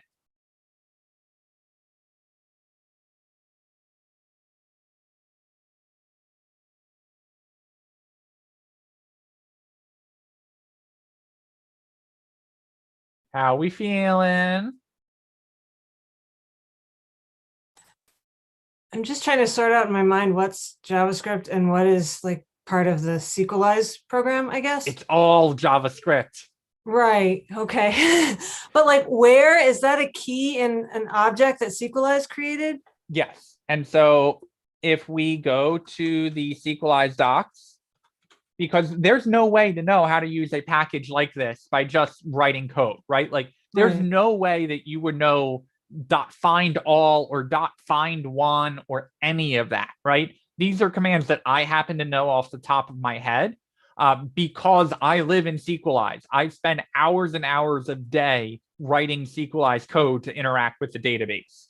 But if we go into the V6 documentation and look in the model instances, we can find .build is probably not a good example. The .create method, where it's showing us that we can pass in the column names and the values.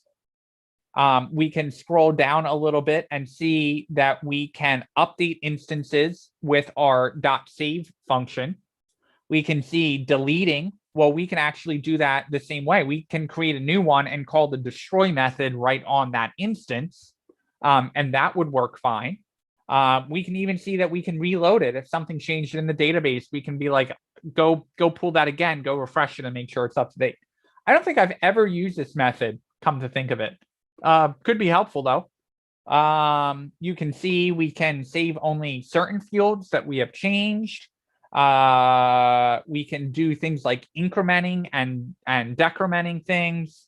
And then you can see in our model querying basics, it's going to go a little bit more into our simple select queries, where we can run our where clause and pass in column information.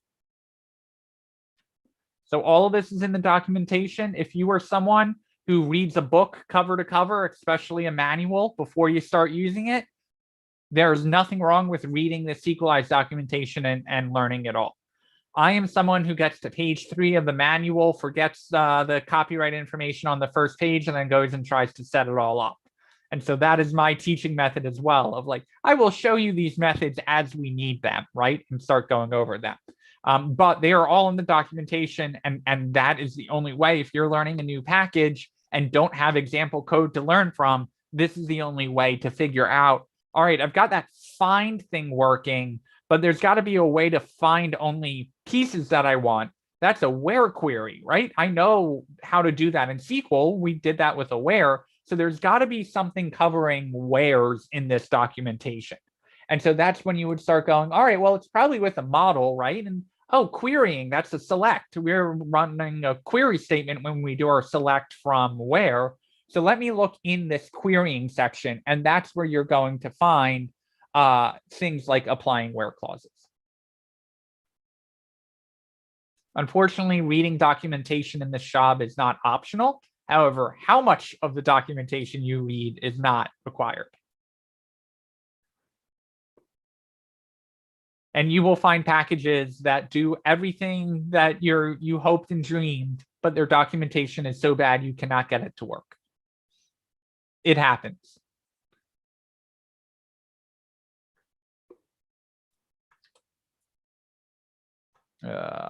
Sending that link in Slack. But if you just do a search for Sqlize docs, it will come right up, and then you just want V6.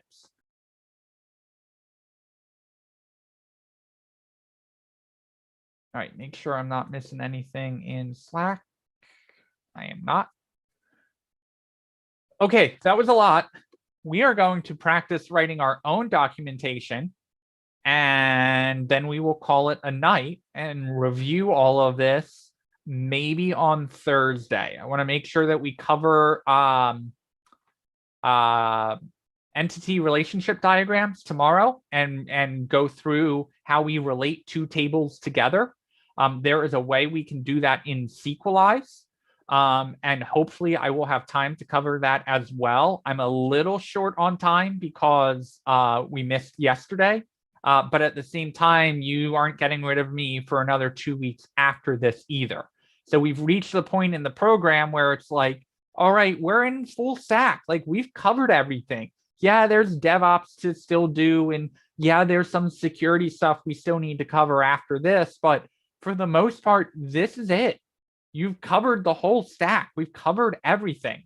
And so what I'm going to do is just start coming up with full stack examples where maybe we'll do our relational database. Maybe we'll start playing around with getting some content in the database and getting it to show up in React. That's all in the next 2 weeks. So if our database runs a little bit over back into module 7 when we switch back to the full stack, that's kind of okay because this is all part of the stack. So tomorrow we will cover a little bit about database structuring and doing entity relationship diagrams. Thursday, we will come back. We'll update our to-do list app and make sure that is all up and running. Maybe we'll do some associations there and do a foreign key, tie it in, kind of practice our join queries right inside of Sqlize. And then the following 2 weeks are just all practice in full stack stuff. Try catch is Ariel, you might be putting more into try catch than is actually there. Try catch is really simple, right? It's whatever you run into that could possibly throw an error. We did that in our db.js. Whatever throws an error, we put in the try, and then whatever error we're catching, we put in the catch. So we could, if we go to our server.js, let's try our get query. And we see we've got ID 3, 4, 5, and 2, but we don't have an ID of 1. So what happens when I do a delete query to delete 1? I'm gonna hit send, and it's not there, but if I come over to, oh, I thought that would error out. Boo.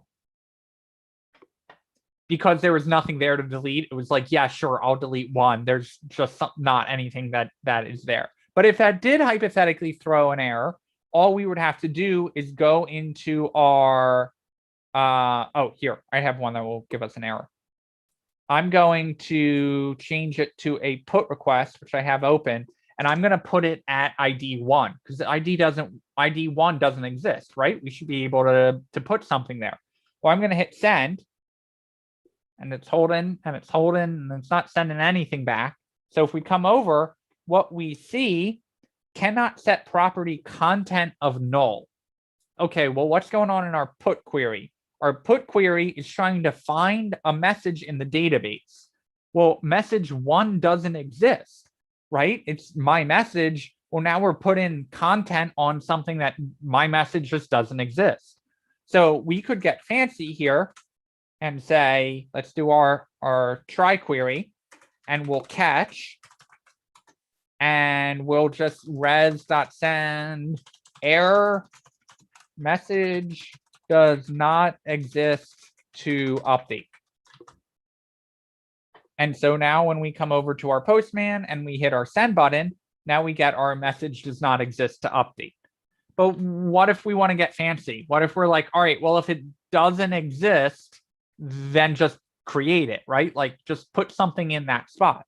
Well, we can do that. We're actually going to console error our E, and you know I hate single letter ones, so let's call it ERR, and save that. Try our Postman request again. Come over here, and we get our cannot set property content of null.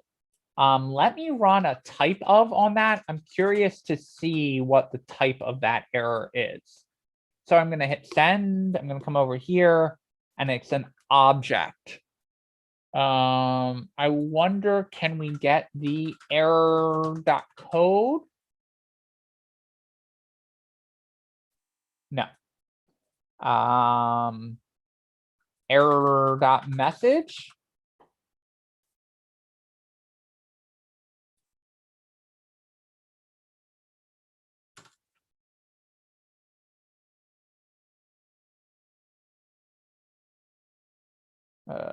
Okay, the error message is cannot set property content of null. That's what's coming back in our error.message. That's bothering me though. object.keys to figure out what is in that error object. Now I'm just getting hacky. Are you kidding me? Nothing? All right, screw it. We're just going to roll with our error.message. So we're going to say if our error.message is equal to cannot set property content of null, then we're going to borrow our message.create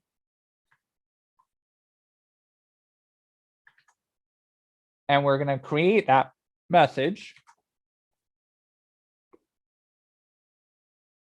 And else it's probably some unknown error. So we're just going to send it back. You overcomplicated try catches, so I'm going to overcomplicate a try catch here. But basically what we're doing, just joking. We're going to do our try here, and we're going to try to update a message if it exists. We're going to catch an error if it does throw out an error. And if that error is cannot set property content of null, that means we know the message doesn't exist. So then we are going to just create a new message. And in here, we can actually even set our ID to our rec.params.id. And then we're going to find all the messages and send them back. If the error is anything else, we know something else must be wrong, and we just send back a generic error. So I'm going to go in Postman. I am going to do a put of my message content, my received is false. My ID we're passing in through the parameter. So now I'm going to hit send. And now you can see my message I have ID is 1 and my test message update works. And if I change it here, say 2 and hit send, my update's still working because it is hitting this code the second time and this code the first time, right? So that is a very good example of a try catch of if it doesn't exist, it's going to throw an error. So if it doesn't exist, just go create it.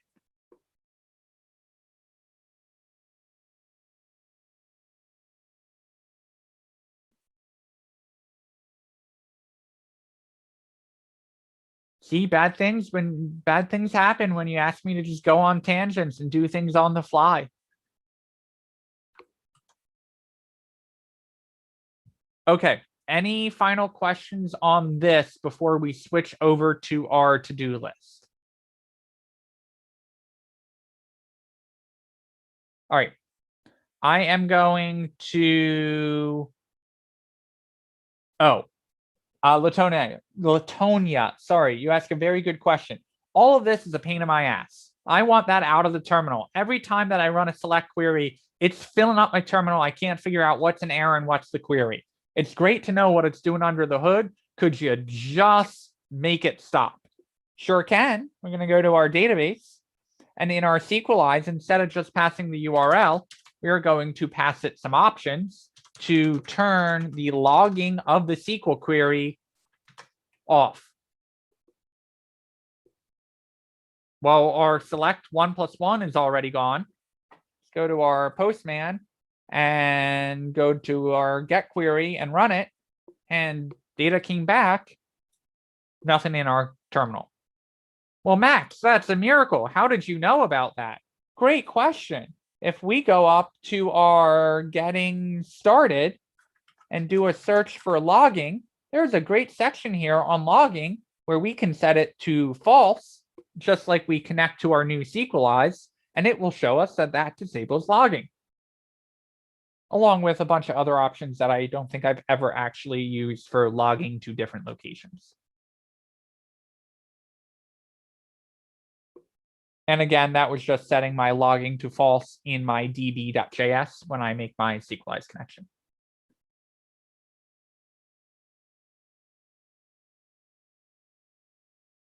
Oh, and to loop it all the way back to why I mentioned why we use a capital M for messages, because when we actually do our query in our server.js, we know it's the message coming from the database because it's a capital N, right? So we are using that model to go into the database and get some data out.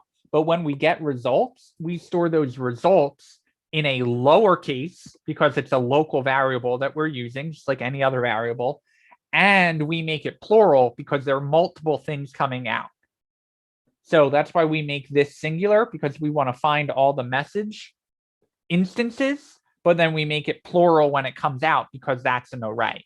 Now, if we did something like our find one query down here, you notice we make that singular here. Just a naming convention. The code would not break if we threw an S at the end of that. It would break if we threw an S at the end of this, unless we updated our model to say that it was a messages instead of message. All right, who wants to create some documentation? I am going to make a list and give you guys an easy way out. I mean a poll to give you an easy way out. Give me 1 second.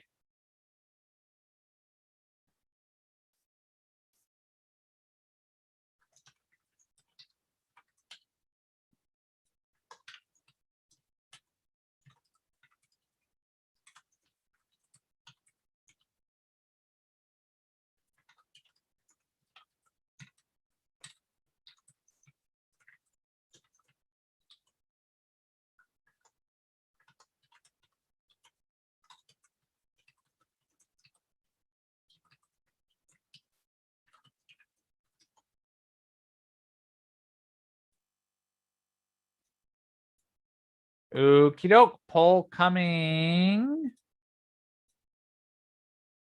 your way.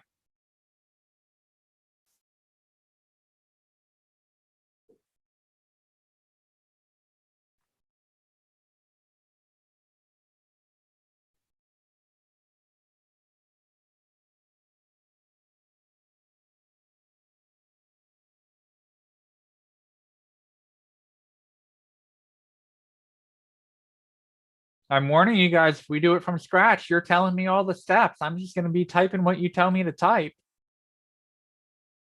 Does it let you change your answer after you vote? No. Oh. In class tradition, we are now tied back up as soon as I threaten to make you guys do the work.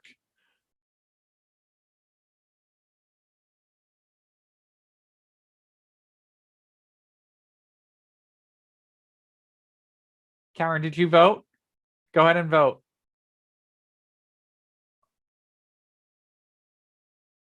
Unless you can't because you're a co-host.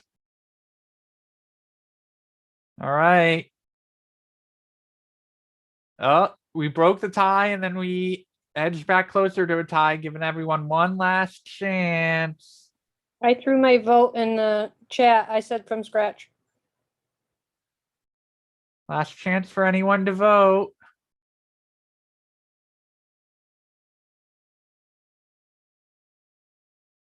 All right.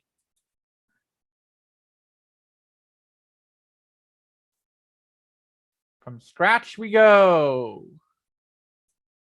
Okay. I am going to stop this share. Give me 1 second. Rearrange some things here.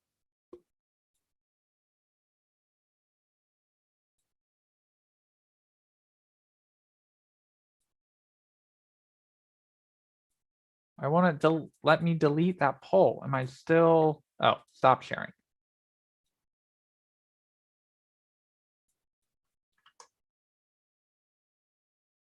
Poll. Delete. Okay, that takes care. Zoom is fighting with me. Will not let me delete that poll.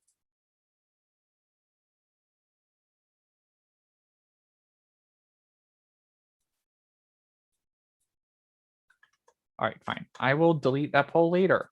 It's not like I'm going anywhere. Okay. Let's fire up Google Drive.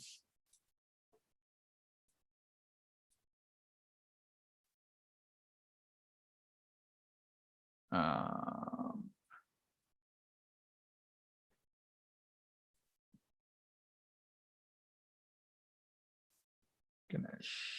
share.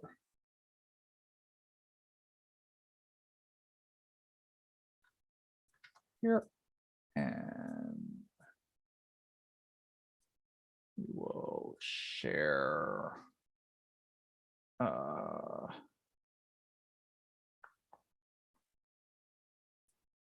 document. Going to add everyone to it. All right, so we're going to name this project setup for Express backend using Sqlize ORM. And I'm going to share it with you guys, commenter, and share it so anyone with the link can view it. And then I'm going to dump that into the student resources channel and also into Zoom.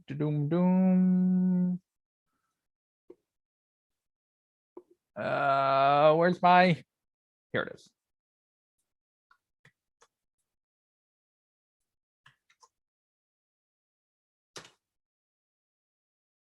It's in the Zoom chat as well. And Karen, can you add that to the module 8 in Google Classroom? There's a material called like module 8 resources, and it should the one from last time should be there as well.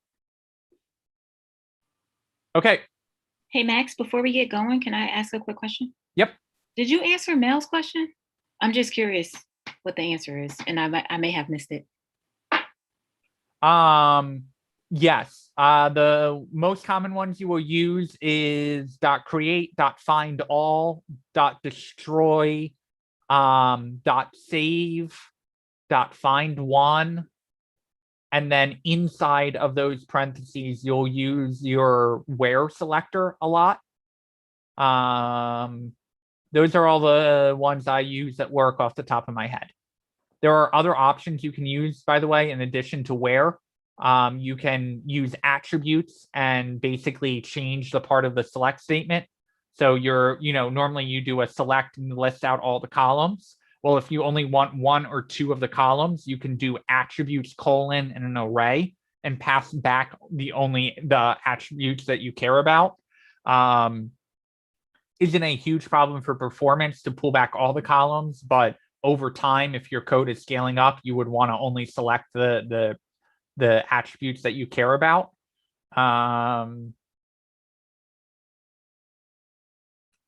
You'll use includes a lot, but you'll see more of that when we cover relations in Sqlize and how we can do basically an inner join using Sqlize.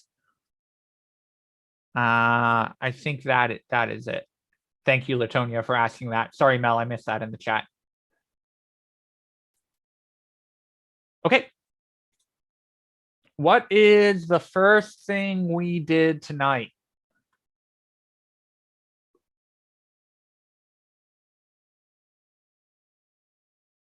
We set up files.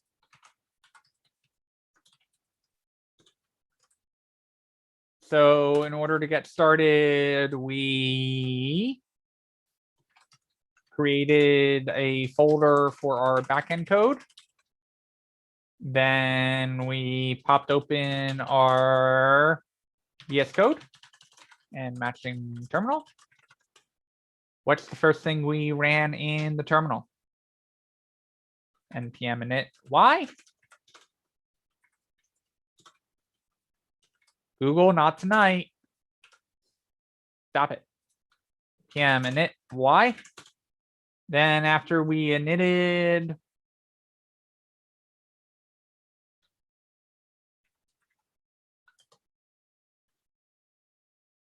we installed a bunch of packages. What did we install? We installed Express. We installed PG. We have to install PG in order for Sqlize to work, by the way, because Sqlize still uses PG under the hood. We did body parser, we did cores, and finally we did Sqlize. Very good. And then we created a file called server.js. Quick question, Max. Yep. We ran the Sqlize separate from everything else initially, but we can run it all in one line. You got it. Exactly. Okay. Yeah, you can install as many packages as you want. Whatever the end of the command is, it knows it will install it. So yes, it is completely fine to install all 5 of these separately, or you can just do them all as a bulk. The one thing I'll say is a downside to this is if you misspell one of these packages and it can't install it, it will also not install any of the other packages after it. So you want to make sure that you get all of your spelling right. And that is one benefit to NPM installing them separately, is to make sure each installation is working. But that's up to you if you want to batch them and do them all at once. Okay. So we got our backend set up. We will dive into the code in a second. What's the other kind of setup that we did tonight outside of just code? Realizing I don't have the chat open, you guys should be answering me.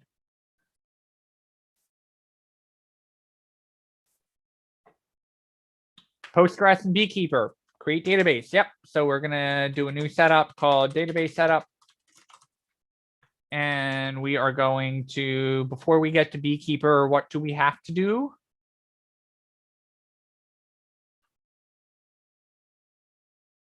We have to run the database. I prefer to calling it starting the database, but same difference. So start database server in Postgres app. Then we connected to the default database in Beekeeper Studio. Once we created, what do we do?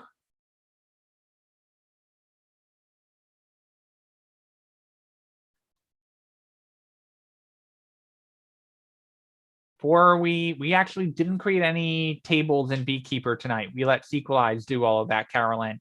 Before we can even switch to it, Latonia is right. We've got to create database using unique project name.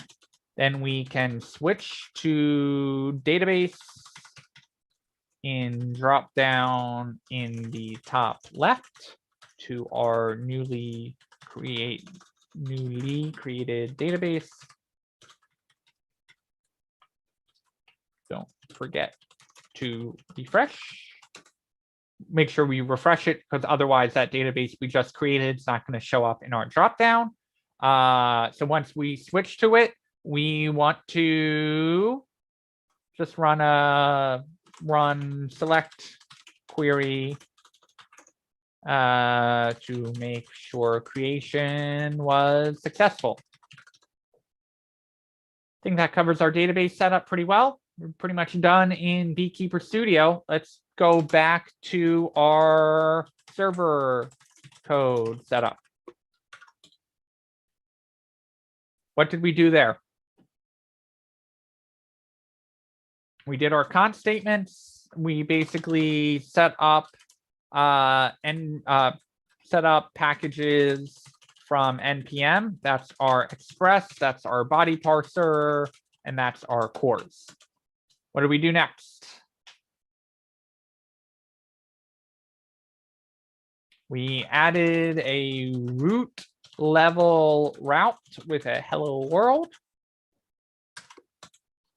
Then we have our endpoint. So what do?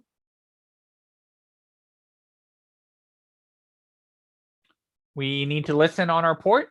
So we are going to listen server on port. And once we do that, we need to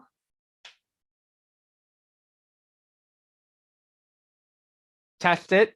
In order to test it, we've got to start it. So we are going to start server in terminal using our npx nodemon file name, which we did server.js. Okay, then in order to test it to write off of Latonia's, we test our route in Chrome. Okay. But hypothetically, all of that works. So what do we do next? What's the next step? Next category? What are we trying to achieve next?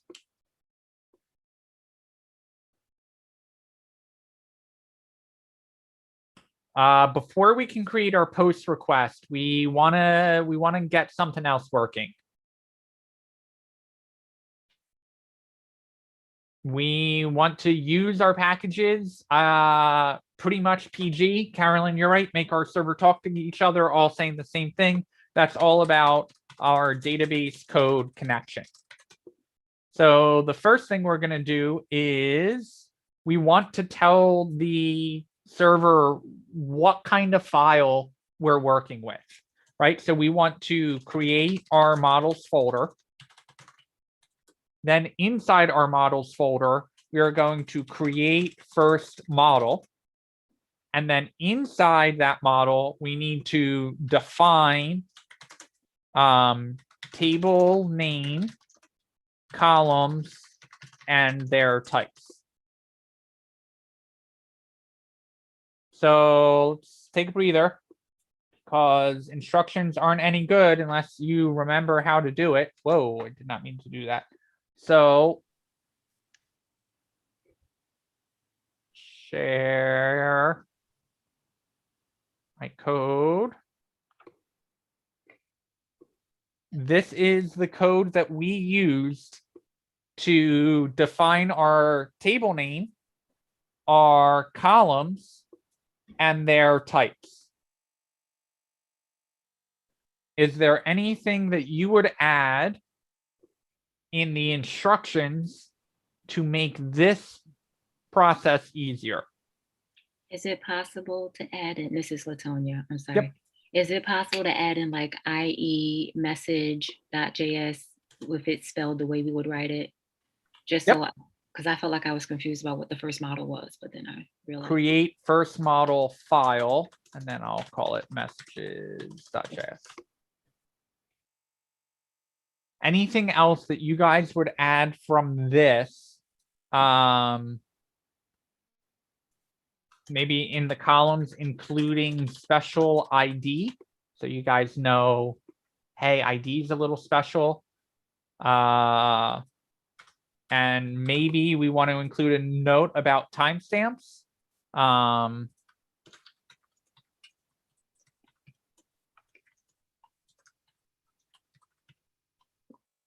I ask a quick question, Max? No. Go ahead. It's important that the linking to the database and then the message setting up the table are separate files. No, you actually can do all of that in one giant file. That personally just drives me crazy though, because eventually you'll have, like, it's uncommon to have a database with only a few tables. It's much more common to have a database with 20, 30, 40, 50 tables. And so what you end up with is you start putting all of these DB defines inside your db.js.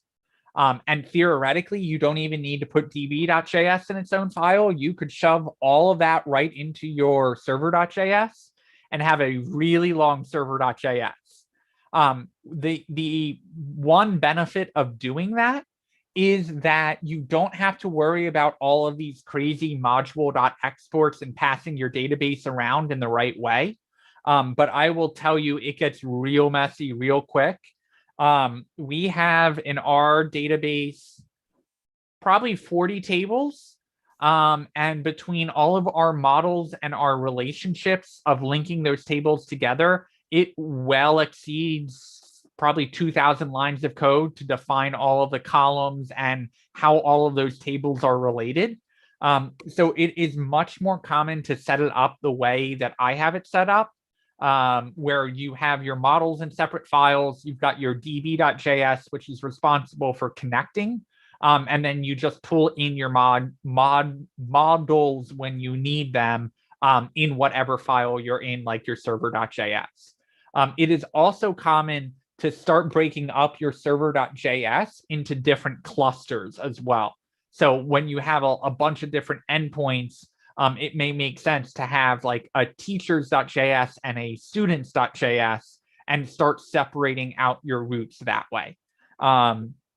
So it is normally considered cleaner code to keep your models separate from your DB connection, separate from your routes, excuse me, and all of your routes may get broken into separate files as well. But But you put all your hypothetically, go ahead. no, I was just gonna say that you said like you have 40 different tables that you set up, but that would all be in one file, all the tables set up, or would each table No. get its own file? Every table gets its own file because every table is its own model. There's a one-to-one relationship between every time you have a different model, that model is a different table in the database. And this first parameter is the name of the table that gets created in the database.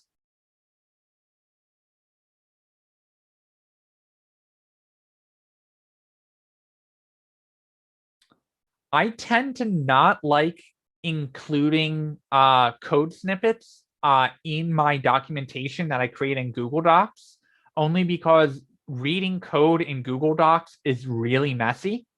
There are some documentation platforms like Confluence that are specifically designed for creating documentation. I'll show you what I mean. If I take this code, which looks pretty clean in my VS Code, and I share my screen again on my Google Doc. When I dump it in here, oh, son of a, that's actually very clean. I was not expecting it to do that. So yeah, I can leave that code snippet in there. It did some weird thing with the numbers, but can I turn numbering off, paste it, and then turn numbering back on?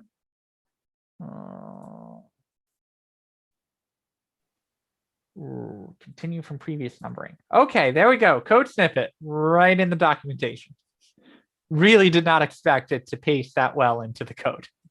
I was just gonna say, normally it doesn't look like that at all. I'm super surprised that it even looks like that. I think VS Code is doing some magic behind the scenes. This level of formatting means that it is actually pasting in like HTML, because there's no way it would be able to retain all of that formatting.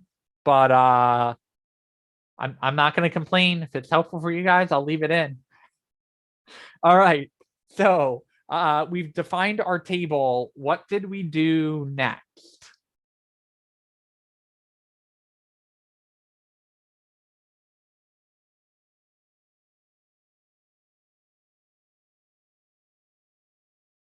We kind of need to test the table against the server, but it's kind of existing in a vacuum, because if you think about it, we like did all this setup and we have our backend working and we've created our database, but there's something that we didn't do yet,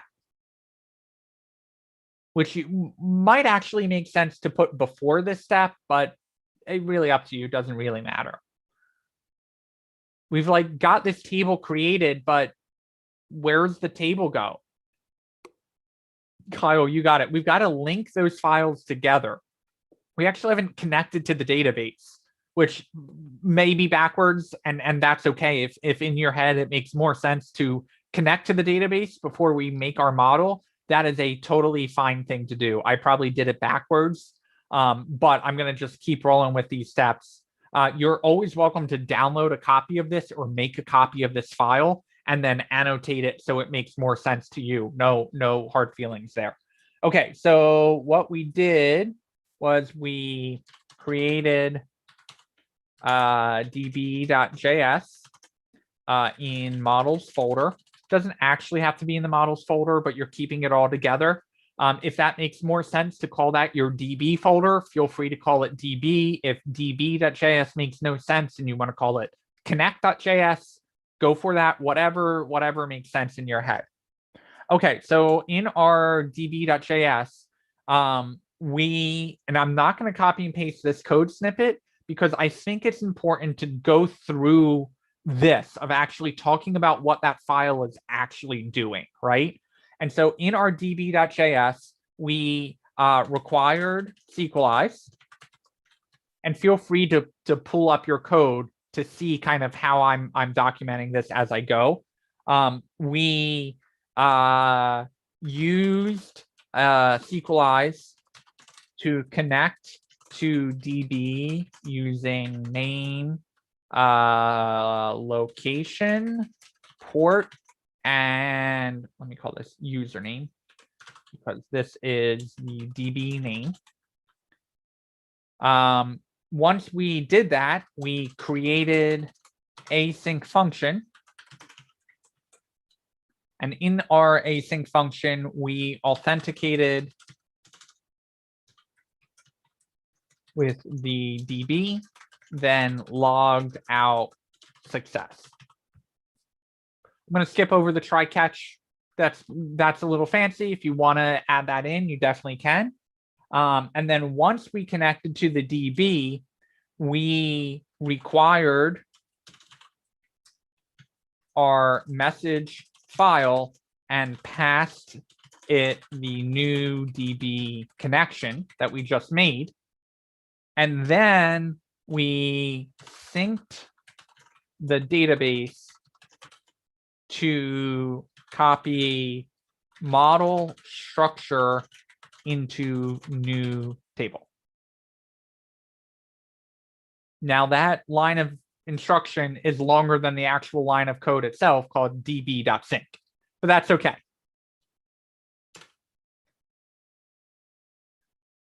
Okie doke.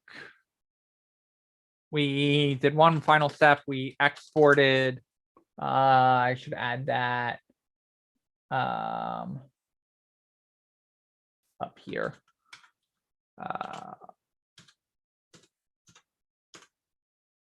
Add it up here. Make sure model is exported so we can use it in other files via a require. And then down here, we exported require. Oh, I'm sorry, no, we just exported the DB so we can use it in other files via an import. So you may see people synonymously use import or require. We're accomplishing that same goal, right? It's either way, we're just sucking in that code.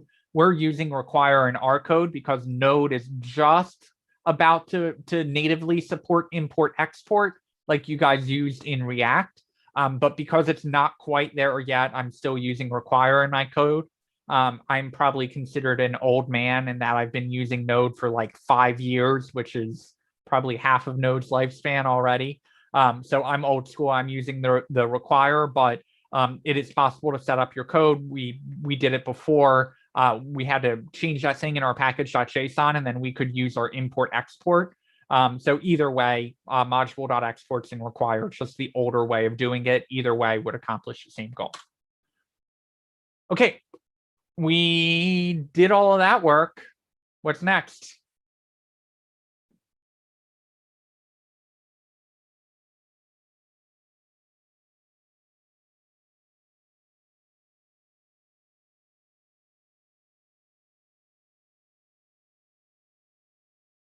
We headed back to server.js. What did we do in server.js? Yep, we imported db.js in server.js. And now if we look at server.js, it's endpoint creation time. Make your, let's say our get, our post, our put, and our delete, and that is going to match to our model dot find all, our model dot create, our model dot find one, and our update the properties using rec.body, and then model.save. That makes sense to anyone? Let me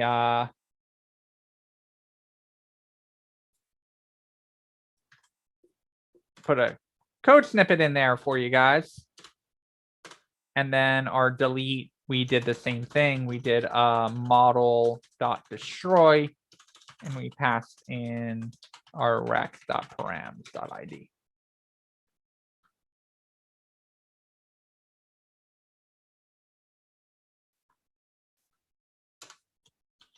Then we tested.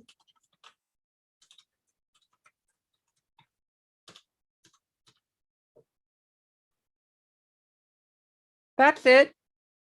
3 hours of work. That's all we did. Only 14, 10, like 25 steps. Come on, this is easy, guys. Did you think that beginning of module 4, you'd ever be writing anything this complicated? Even better, after module 4, did you think you would ever understand anything this complicated? Never in my life. I mean, I'm alive now, so Must have a good teacher. Good teachers, I should say. There we go. I mean, you're adding like a cherry on top of everything for now. I'm glad that you guys were able to break it down and let us finally understand how to work with servers. Because I mean, that helps me out in a lot of things. Because every time I was trying to make like an online multiplayer game, I was always confused. But now I see the concepts that you're teaching, and it's like interconnected. I mean, it's related, kind of, even though we're doing like full stack development for the web. But I mean, still the same principle. Yeah. So thank you so much. It's like a lot of light bulbs actually came out, like during assignments too. Awesome. I appreciate it. Thank you. That's what we're going for.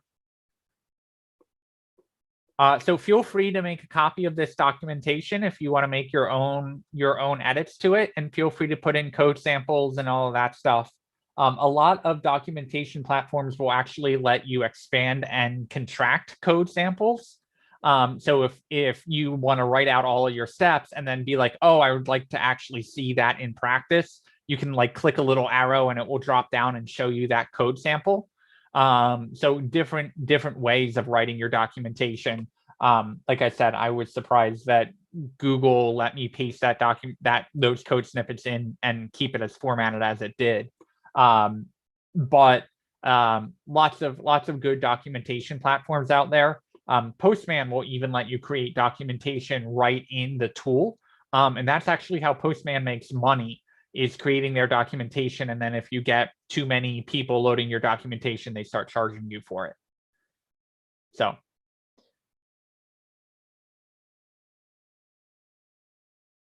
All right.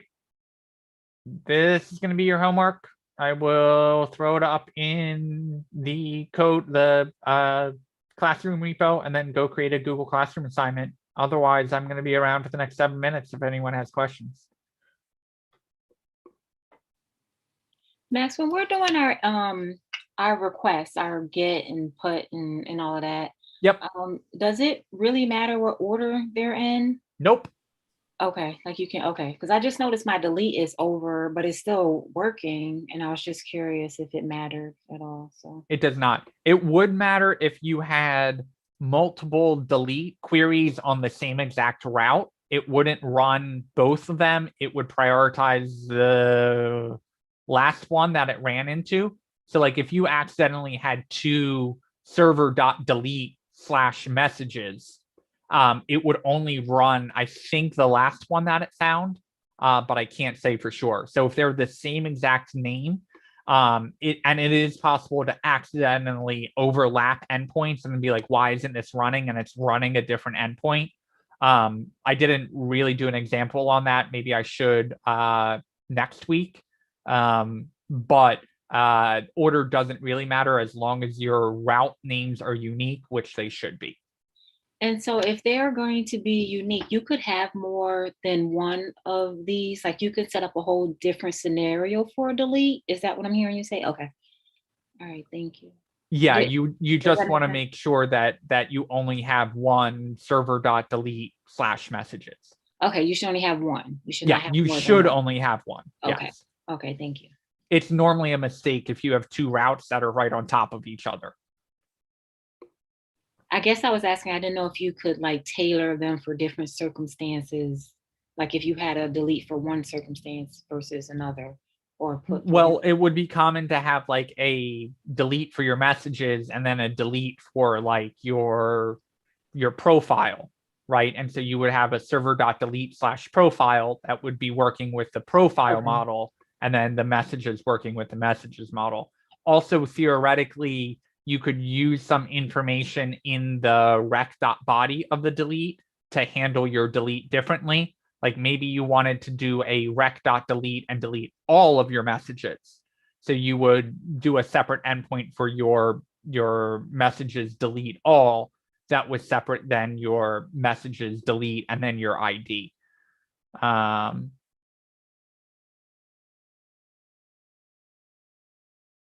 So yeah, possible to do it. I've written endpoints that are literally one line long, which we did tonight, which was our messages, res.send messages, await messages.find all. Nice clean code, one database query, done, sent. I have written endpoints. I think my record is about 9,000 lines of code running in a single endpoint. Obviously, that was broken up into a lot of different functions and took a very long time to write. That was not a week's worth of code that just got dumped out there.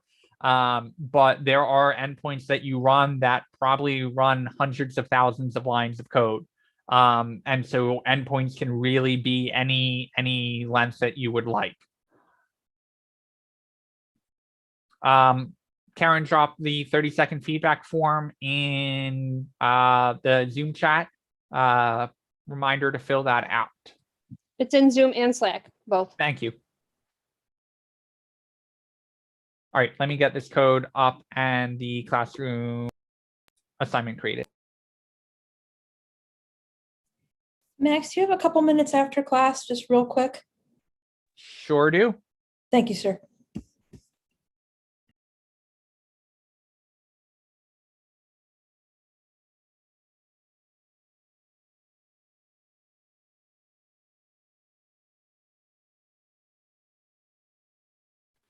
Can I sneak in another question? Only if I can answer it while still creating these things. I'm just curious, like with assignments like this, how is it possible to do something extra for our assignment? Does that make sense as a question? Yeah, I'm thinking about it. Okay. You're not multitasking. You can just You answer could. it. My too many monitors give me away. That's the problem. It's like I need a camera. I want like optical recognition. So when I turn my head, it just changes the camera to the one that's on the right monitor. So you get seasick constantly jumping around. You could create an endpoint that combined two messages together. Or did something else creative with the data. So just tinker with it. Just try to do other stuff with it. Yeah, like create a rec.post combine messages that took two different message IDs and combine them together into one in the database. I mean, doesn't make sense much for a messaging app, but there are definitely times where I've had to do like a merge endpoint where two pieces of data got put together in the database. I don't know. What are the other Postman rec types? Oh, there's a dot lock and a dot unlock. You could do that. Make it so if you lock the message, figure out how to add another column to the model called locked. And if the message was locked, it wouldn't let you delete it. Get creative, however you want to try out. What you may find is that if you're trying to adjust your model after you have created it, it won't just automatically add new columns to it. So what you want to do is you want to drop the table in Beekeeper and then restart your server, and that will recreate the table for you.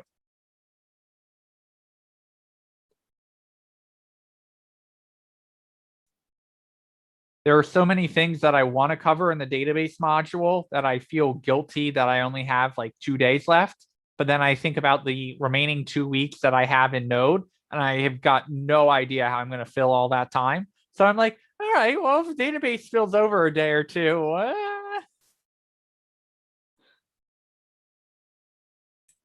it is 8:30, so you guys are welcome to get out of here if you would like. I'm just creating the assignment, but if you've got questions, feel free to stick around.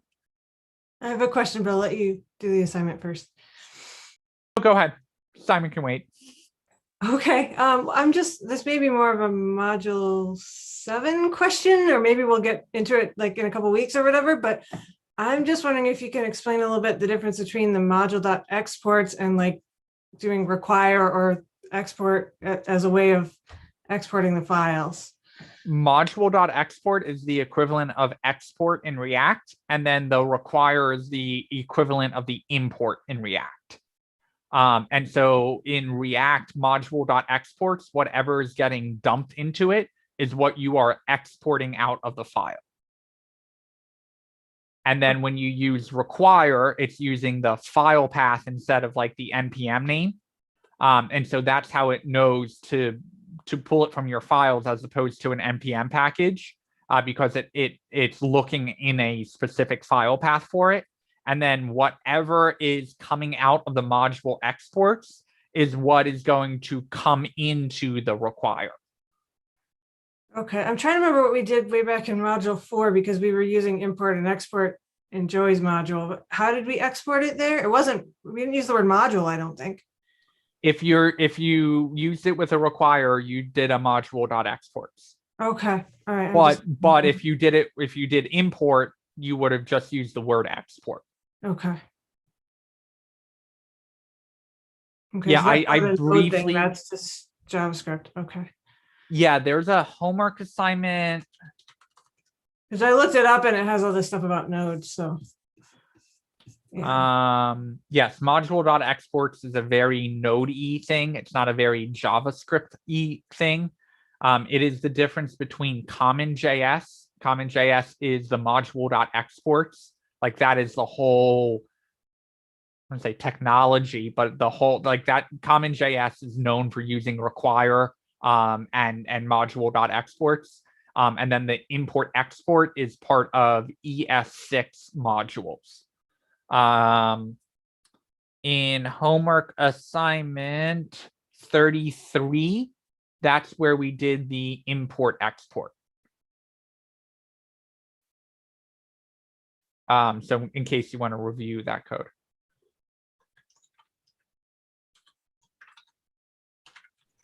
I remember doing it with you. Didn't you? Isn't that the one where you had us like do like a random package from NPM? Yes. Okay, I probably can find it. Thank you.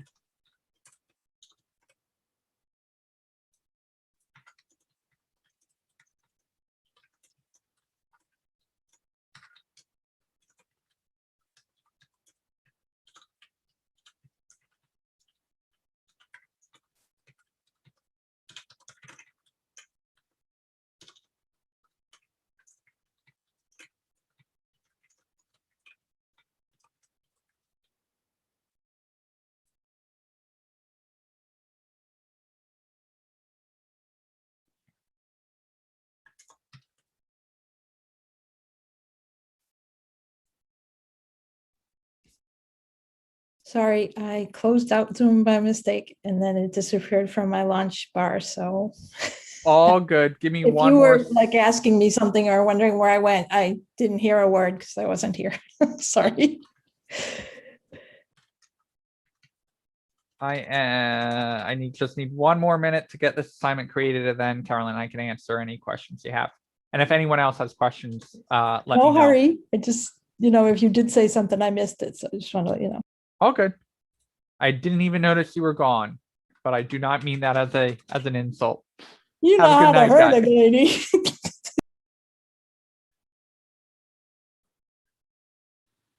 This is, I swear this will be my last question. It's just like a random question. I noticed that in chat, when I'm typing in, the font looks like it's pre-formatted and then it switches over to like regular. Do you know what's going on there? Is that in Zoom? Yeah. Zoom's getting afraid that you're sending things you shouldn't be able to send. And it's stripping out the format. It just is stripping it out like every second as opposed to doing it on the paste. Oh, that's so okay. All right. Well, good night, folks. Good night. 50. Up to 55 already? I'm in 55. Geez.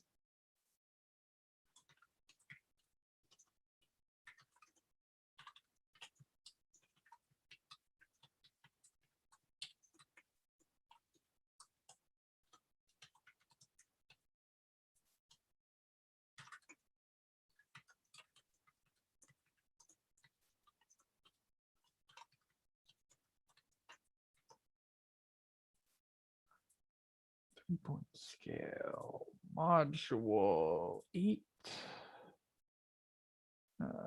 due on the 11th at 11:59. Sign.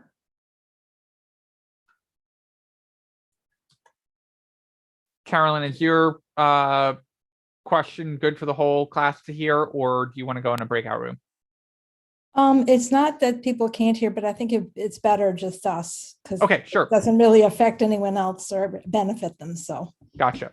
All right. I'm gonna end the recording for everyone unless anyone has a question. And then Carolyn, I'll send you a link. sounds good. Thank you.